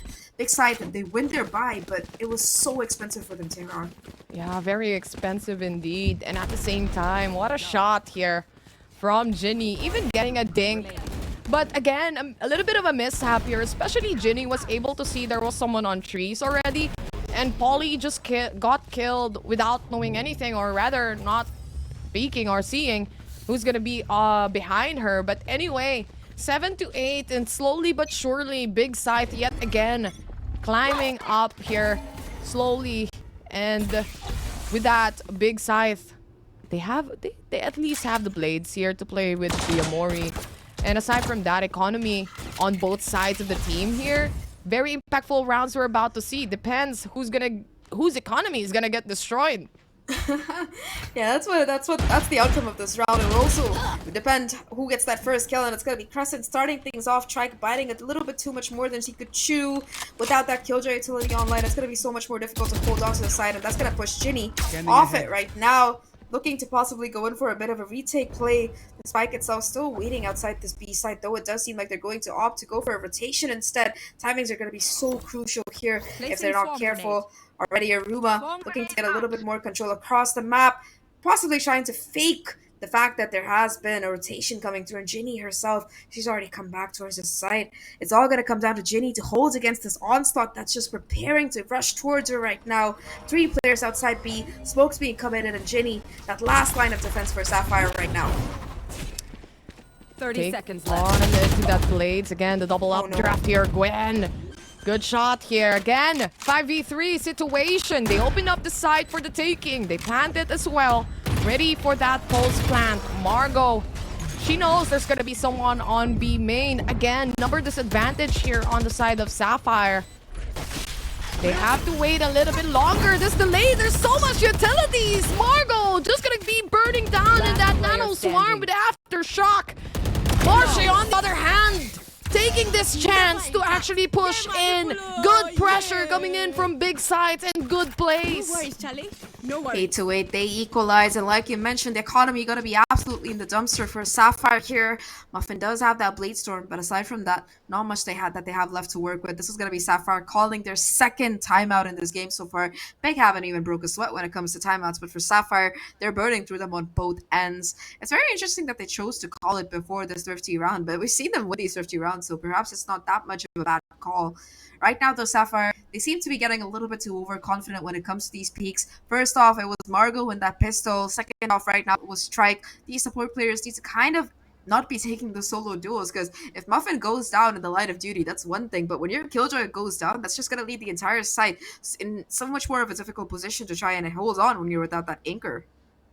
Exactly, you need that anchor. And an anchor, obviously, you have to be alive for your traps to work.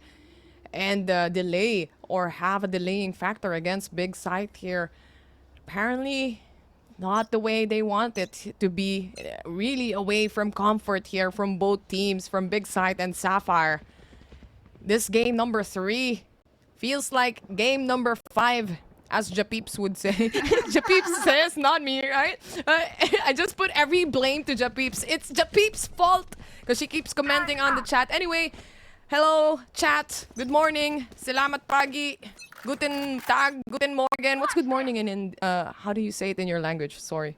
In my language or the okay, well, in my language, it's do we have a word? For good morning? Ini kale na we just say hello or we just say vanakkam, which is like hello. But Hello. yeah, in Spanish is buenos dias, which is much Buenos more dias, Miss Worldwide, back in the stream. This is what happens when it's 12 a.m. I thought you were anyway, Miss guys. Worldwide, Taro. I've seen We your love I've you seen your all. Twitter bio. I've seen your Twitter bio. We love you all, ladies and gents. This is the nicest chat I've ever had in my life. The nicest prod. I talk like it's my last day. Anyway, it is my last day casting for today, so let's end it with a bang, right? Ginny! Oh, Ginny! She goes down! That hop just gave it away. This is an eco disadvantage for Sapphire yet again. Oh, Muffin with the Blade Storm though will connect that headshot. At least that's gonna be something in their favor. B-side has been swarmed in the meantime, so at least the planter is gonna be able to go down. Crescent still kind of playing this lurky, planted. nasty mid position that if they're not careful might upload checked. Muffin though will be shut down. 33 HP and a dream for Crescent still being able to hold down this crossfire. Might be the value maker. Flash comes through. It's gonna be pretty easily dodged by Paul. The kill still converts. It's all down to just Margot here. An onslaught towards her. She still somehow gets that one kill. But Crescent's with the 4K overall will be the one to get big their lead in the series. 8-9 right now. And Sapphire, this is arguably their last chance to kind of keep this game from sliding out of their hands. You don't want to let a team like Big get to match point. Or even to double digits, because they have so far shown that they're so good at keeping up that momentum. The buy coming in for Sapphire once again. They have a couple of ultimates almost online, but look at Scythe here. Wow, they have so much in their pocket right now. For utility that can be played out, especially if they want to take sides here. Starting off with a drone though, that's gonna be Gwen. Not gonna be able to see anyone as well, but this turret gives an idea, a brief idea towards Sapphire that there is, or there can be someone on B main. But this is just warning shots coming in from Big Scythe. The thing is, they have an extremely good read against Sapphire now. It's like they did their research. Ooh. No, not the peak that you want to take, especially on top mid like that. That's going to be the lockdown taken offline for Big Scythe. Huge ultimate that they no longer have to work with. They still have 3 though, so it's not completely bad. They'll probably be looking to get into the site with the help of that Rolling Thunder and that Cosmic Divide. Information has been garnered as well by these remaining Sapphire players, and Margot off the back of that is able to find that kill onto Yamori. Huge pick once again. That is going to be your duelist going down. Muffin still singing with that operator, able to find a second, looking for just a bit more. The shoulder peak is there, but Crescent spots the angle with only 20 HP left. Muffin is going to be shut 30 down. seconds left. And now these last 2 players, they're going to have to make some magic work. Great kill coming out of Crescent. The bait is immediate. It's all down to just Gwen, who unfortunately won't be ready for the peak out of Margot. A triple for the Astra, and Sapphire, they equalize again, 9-9. By their first action. My god. I think chat is correct. 8-8. They were 8-8, but we're now 9-9. Road to overtime. Terror curse is real. From VCTPH up until Game Changers. I'm so sorry, Zach, you had to cast with me today. The curse. Why? It's fantastic. I just cannot control it. We curse together. It's okay. I guess so. It's all Japeep's fault, guys. Operator. Everything is Japeep's Yeah, fault. everything is Japeep's fault. Don't worry about it. Anyway, Muffin here. Big investment on the operator. Immediately door gonna be broken through as well, so that's one more angle that Big Scythe will have to worry about if that spike does eventually go down. They made a bit of noise towards this ace side, once again going for that map control, reaching for it rather. The spike itself heading over towards a short area of the map. They haven't made too much noise, and now it does seem like the core of Sapphire, they're looking to go in for a little bit of an aggressive A play here. there is still going to be Crescents lurking outside. She's been phenomenal over the course of the map so far. Unfortunately, the timing is going to be Muffin's favor, and that's first blood once again for Sapphire, now that Muffin's gotten that operator. Yamori, but also an operator here. You know run. what? Why not everyone use an operator? Makes it more exciting, right? But anyway, the lockdown has been placed. And with that, they answer back with the Hunter's Fury. Trike, really good positioning here. She might be able to catch people, but at the same time, she only was able to get one. A good trade coming in from Big Scythe right here. They're all tagged out, going out in lane. They want to take out the Scythe, and that's going to be Margot securing the kill. 9 to 10. Sapphire to take the lead. Once again. Yeah, let's just say the lead has been kind of swapping back and forth here. Right now, though, Big, they're in a little bit of a rough position. They have the ultimates to work with, but they haven't had the chance to really go in. It seems like their slower pace of play that they've switched to sort of after that timeout, it's given Sapphire a chance to kind of jump back into this. And this play from Ginny, just beautiful work. That recon pointing exactly where they are. She was able to get a kill, hold on to her life through that wallbang as well. And by the time she was in actual danger, Margot was already there with the help of that rotation. Right now, 2 ultimates still left for the side of Big Scythe. They're investing everything they have in this particular round. If you look at the buy, Gwen only being able to afford that Sheriff is a sign that they're really sinking whatever they have. They have to win this, or else we're looking at a possible Sapphire overtime coming in a couple of rounds. Overtime? Sorry, Sapphire match point. Sorry. Why would you trigger me, Zach? Anyway, we're back to the game. Anyway, just kidding. Yamori already seeing one. What a wall bang here. Taking down Trike. Ginny, though, she's quite aware, but taking so much damage here. 17 HP for her. Down to 3 remaining players for Sapphire right now. They still have a Rolling Thunder to play out with. Trees getting coverage from Yamori here. She might be able to spot one. Might be Muffin! Not aware there's someone on 3! Now for the trade, that's gonna be Folly. 3v2 situation here. Again, getting prepared or readying up with the Rolling Thunder. The Rika not detecting anyone. Oh, no. One under hell. Ginny going on for that shock dart. But again, if they can't find the pick-off, it's not really worth it to use that ult. I'm surprised they're not trying to retrieve the operator here if they are going for the save. It seems like Ginny might be considering it, possibly waiting for that spike to explode, but it's just going to be a save forced out of the side of Sapphire here. They look to go back for the operator. I don't know if Ginny is going to be able to get it. Oh, I think she got it. Oh, good. Yeah, they barely managed to hold on to that operator, but Big Scythe, really good round coming out of them. Despite that initial disadvantage, Yamori was able to go huge here, being able to find that first, do a lot of damage to Trix, and just hold down this position while tagging Polly also up. When when one of your players is 17 and the other player is 45 HP, you really don't want to go in for a 2v3 against healthy opponents, and I think that was a really good call from Ginny to just save, but 10 and 10 right now. What was the rhyme? 6-6-9-9, we're going to overtime? Thank you, Trix. Why did you say it? Why? Anti-jinxing I it. guess. I'm anti-cursing it. Yeah, I guess that's the jinx, right? But again, if it's Japeep's fault, we can't really do anything about it. She already chatted True, 14 to 12. Wow, Japeeps. Let's see. It might really go there though. Again, it's a 10 to 10. Oh no, the shot didn't hit. Muffin stunned. She has to go out again with the help of the rest of the teammates here. At least giving her a little bit more office space to go back. Yeah, she stays alive, keeps the operator online as well, not taking any damage, so it's okay. That's quite a bit of utility that they were able to bait out of Big Scythe at the very least. Talking about Big Scythe right now, though, they are looking to go in for this B hit instead, where there are still 2 players just kind of waiting it out, holding down this crossfire.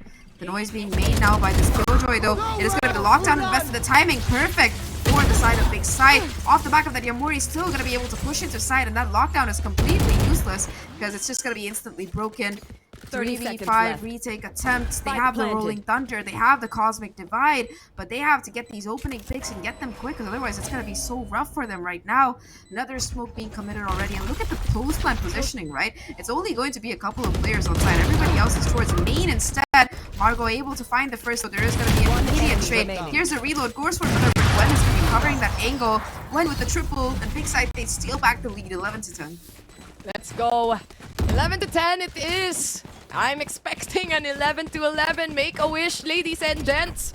But anyway, this map is really close. Jokes aside, though, again, Lockdown being just, you know, a little bit of a trouble towards the side of Sapphire, but nonetheless, they were able to clear it out. And up until the end here for Big Scythe, just good aim.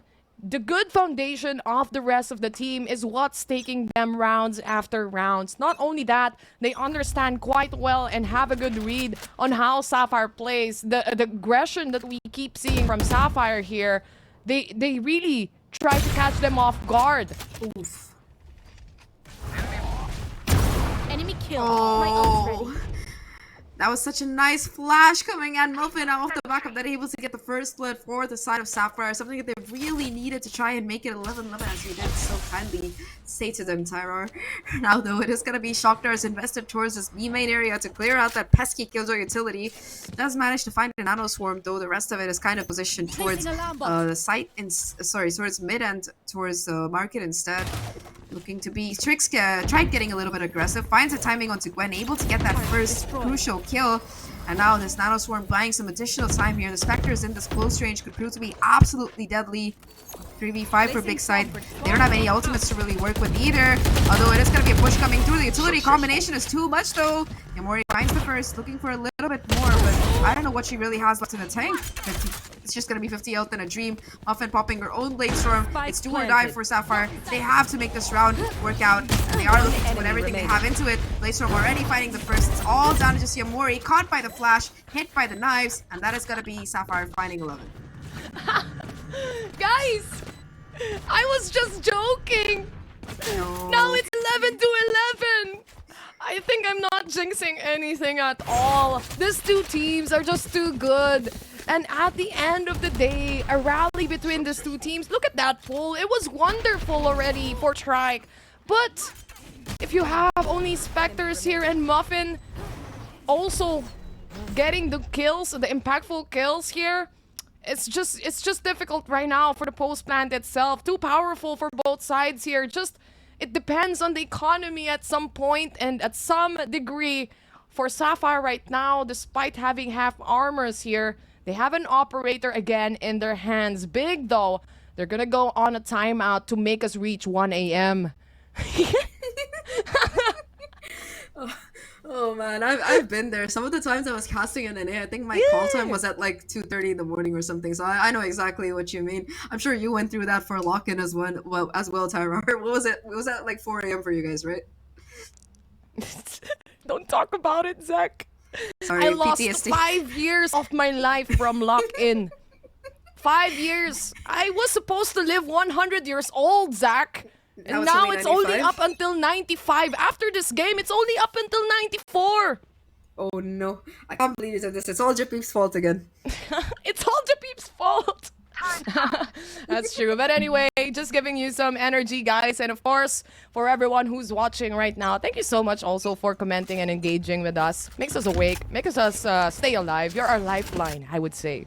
Yeah, I mean, you can't sleep with this game going on the way it's going. Both Big Scythe and Sapphire just putting up the show. This time around, though, the operator not quite connecting for Muffin. Unfortunately, she will be forced to fall off that angle and go in for a bit of a reposition off the back of that. It does seem like Yamori is interested in taking up some prime real estate, going in for the flash dash kind of combo, though in this corner. Trike is still holding down the fort here. Essen finally gets the trade, though. Will be tagged up by that drone and forced to fall back. Interesting play coming out of the side of Big Scythe.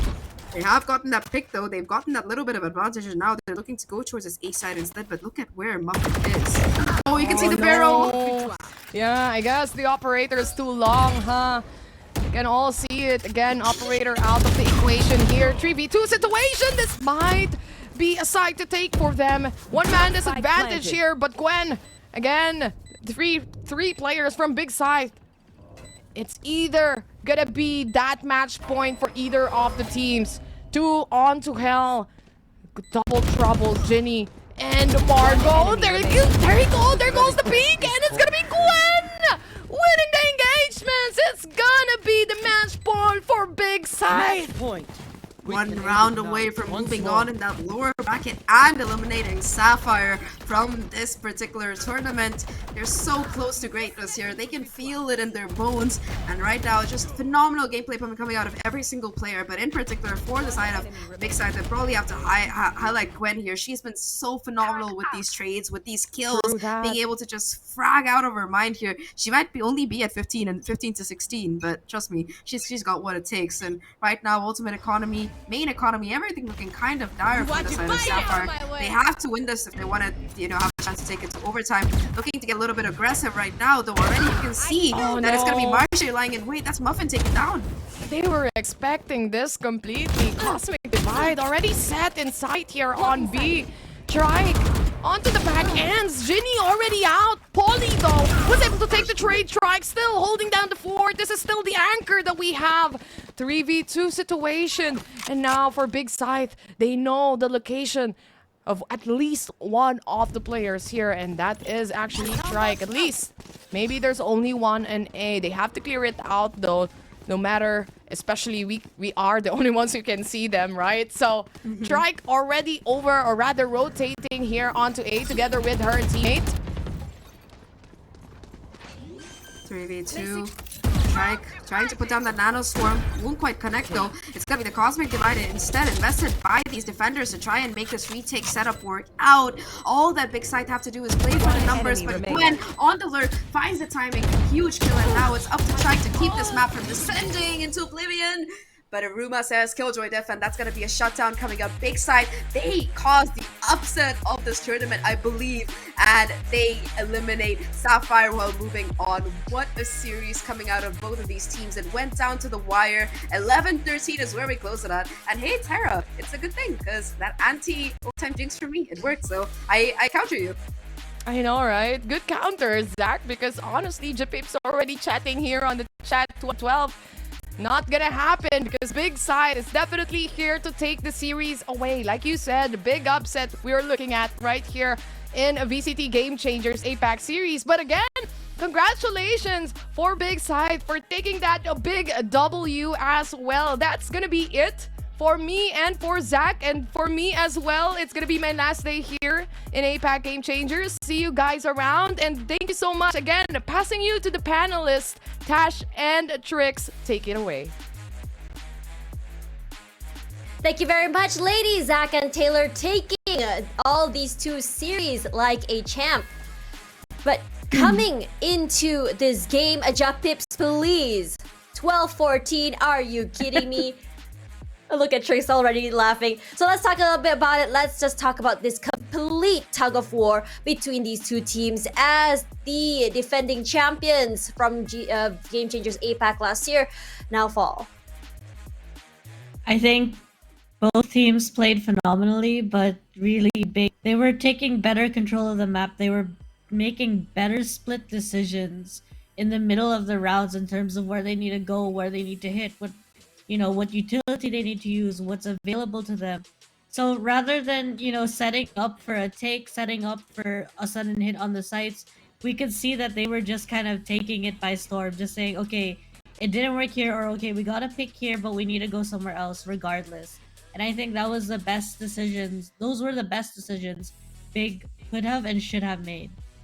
Yeah, when we talk about control here, Sapphire tried to keep a lot of areas in their control, but in this situation I think the momentum as well as the speed, especially from Yamori, from Marche, from Gwen, has just been a little bit too much for them to deal with. They were getting picked off one by one in my opinion, and they weren't able to get those refrags back. We've seen Yamori with the A's, we saw Gwen with a double or triple pick, we see Marche with a 4K, and it's really hard for them to do anything to recover from that situation, especially Ascent, as you kind of need the man advantage when it comes to those crossfires. I think I would have liked to see a little bit more from Sapphire's side, doing the retakes. Like actually setting up for the retake rather than trying to fight double on site and stacking more on another side to get more control, because usually what would happen is, okay, Muffin's gonna take a pick. She gets one pick, she falls back, and that's usually, they have that advantage there and they want to keep that advantage. That's why they're not overextending. But for me, it's also, you have to consider the map control that you gave up because you decided that was overextending, when in reality, you were just controlling the map. Yeah, and in this situation as well, what's really important to talk about is the fact that if someone were already to be picked, there are two different ways you can play it. Either you give up the space or you take up the space. And I think with Yeah. the dynamics that Sapphire has been playing, the aggressive pushes, the nice little crossfires, I think they're allowed to take up that space, especially from mid side there, where I felt like they gave it up so much, especially from Garden all the way up to Pizza. Exactly. I was also wishing and hoping that there would be a point where Sapphire will just take that mid control. As we saw when they got that breach pick initially on Muffin, I was hoping, okay, so Muffin's going to anchor and hold the top mid. The breach is going to mark for, the tiles control. And then from there, the teammates can figure out how to react to that information. But let's talk about the flip side here. What Big Scythe did right. The fact that even on a deficit or I would say a non-advantage when it comes to numbers, they were playing phenomenally. This big step up from the teammates, the aggression to come through, it shows their hunger, it shows how much they want to move forward here, especially in VCT Game Changers. Last year we talked about their potential on how we saw each player in terms of how they play and how they glow individually. Such talented players, but not enough communication, not enough teamwork. But the step up from day number 1 till today has been really huge for them. It feels like every day they've been playing this week is, I would say, an improvement by the team. I find that Yamori's consistency is very important to Big as well, in terms of not necessarily that she's getting all of the kills all the time, but to say that she's consistently making that space, she's consistently going aggressive, rather than, if she gets shut down a couple of times, it's not like she's suddenly hiding because she's doing the right play. It's just, of course, there will be times where she will get shut down. And that's just something I feel more teams need to be comfortable in, is that if you're getting shut down, as long as you win the round, as long as you're winning the game, that's all that matters.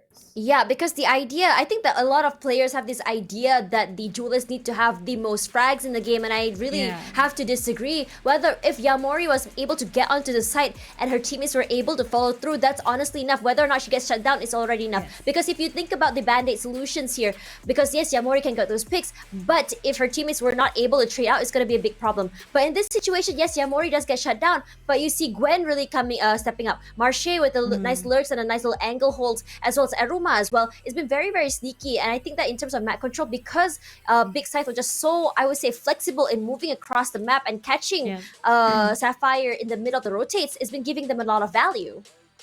I think also Sapphire needed to adjust their setups a bit more. Change up who's playing certain angles, change up where your Killjoy is setting up. You could start seeing that they did it later on in the rounds, but I felt that it was a little too late for them. Try playing that aggressive B main take, try getting that entire A main. Things like that, I felt, is what put them on the back foot. Yeah, there's a lot to talk about, especially when it comes to both teams here. It felt like both teams were shaky after a while in this tug of war. But I think it's really cool to talk about how these teams were able to come up on top. Regardless, now we're going to be talking about the brackets, our journey from day 1 all the way till today, day number 3. We'll be seeing already here, yes, the upper brackets. We have SMGRQ, but now Orangutan will be meeting up against Big Scythe. And I am honestly surprised given the fact that, Sapphire went all the way to Berlin last year. But then again, if we remember the story of X10 Sapphire, who came in during last minute as well, also makes sense, as the team does take a while to really figure out how exactly what kind of dynamic they want to bring into each split.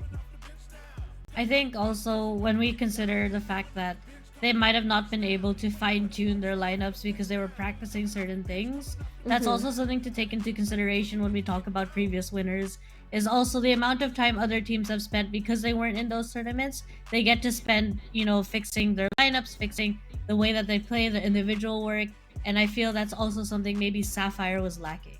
Yeah, but tomorrow we're gonna be having a full 3 series, starting off with SMG and RRQ. These are the 2 top teams, I think, for this particular split in Open 1 for VC Changers Asia Pacific Series 2023. But then you go down to Orangutan versus Big Scythe. Orangutan, a team that really wants to make it up. They've been together for a long time versus a team full and brimming of potential and just showing us that whatever we've seen from the last year can explode this year. Now the winners for these continue on to Game 3 and I'm really excited to see who makes it out live at the very end. I am actually very excited to watch SMG versus RIQ, two teams that I've been actually waiting to see fight each other. So it's always exciting for me just to think about, like, you know, the matchups, and I love seeing what the different players and the different teams are doing right now in VCT, and, you know, maybe hopefully get some inspiration myself. Yeah, I mean, when you look at SMG in particular, the new lineups have been phenomenal for them. Yeah. They are very, very strong, looks very confident, and it seems like the way they play here really shines, especially if you look at Alexi, who is just really stepping it up and just showing us her dynamic with her team in particular. Regardless, this is the end of day number 3. It's been a long one. Really exciting to be here from the unpredictable moments of having a brand new guest with me here on panel, all the way to a brand new shoutcaster. I'm Tashmani. This will be the last day I'm with you guys. Until the next time I'm with you. Trix as well, this will be the last day for you. Yes, Anything you want to this say will to be the the audience? No, you pretty much covered it. Thank you for watching. All right. One enemy remaining.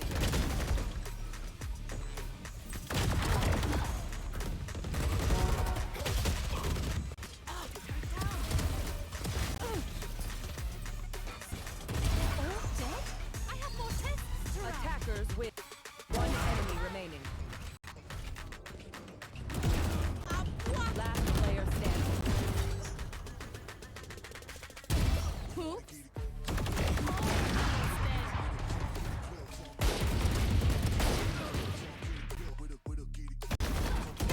One enemy remaining.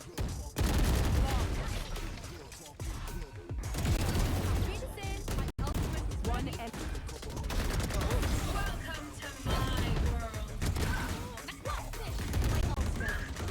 One enemy remaining. Defenders win. Spike planted.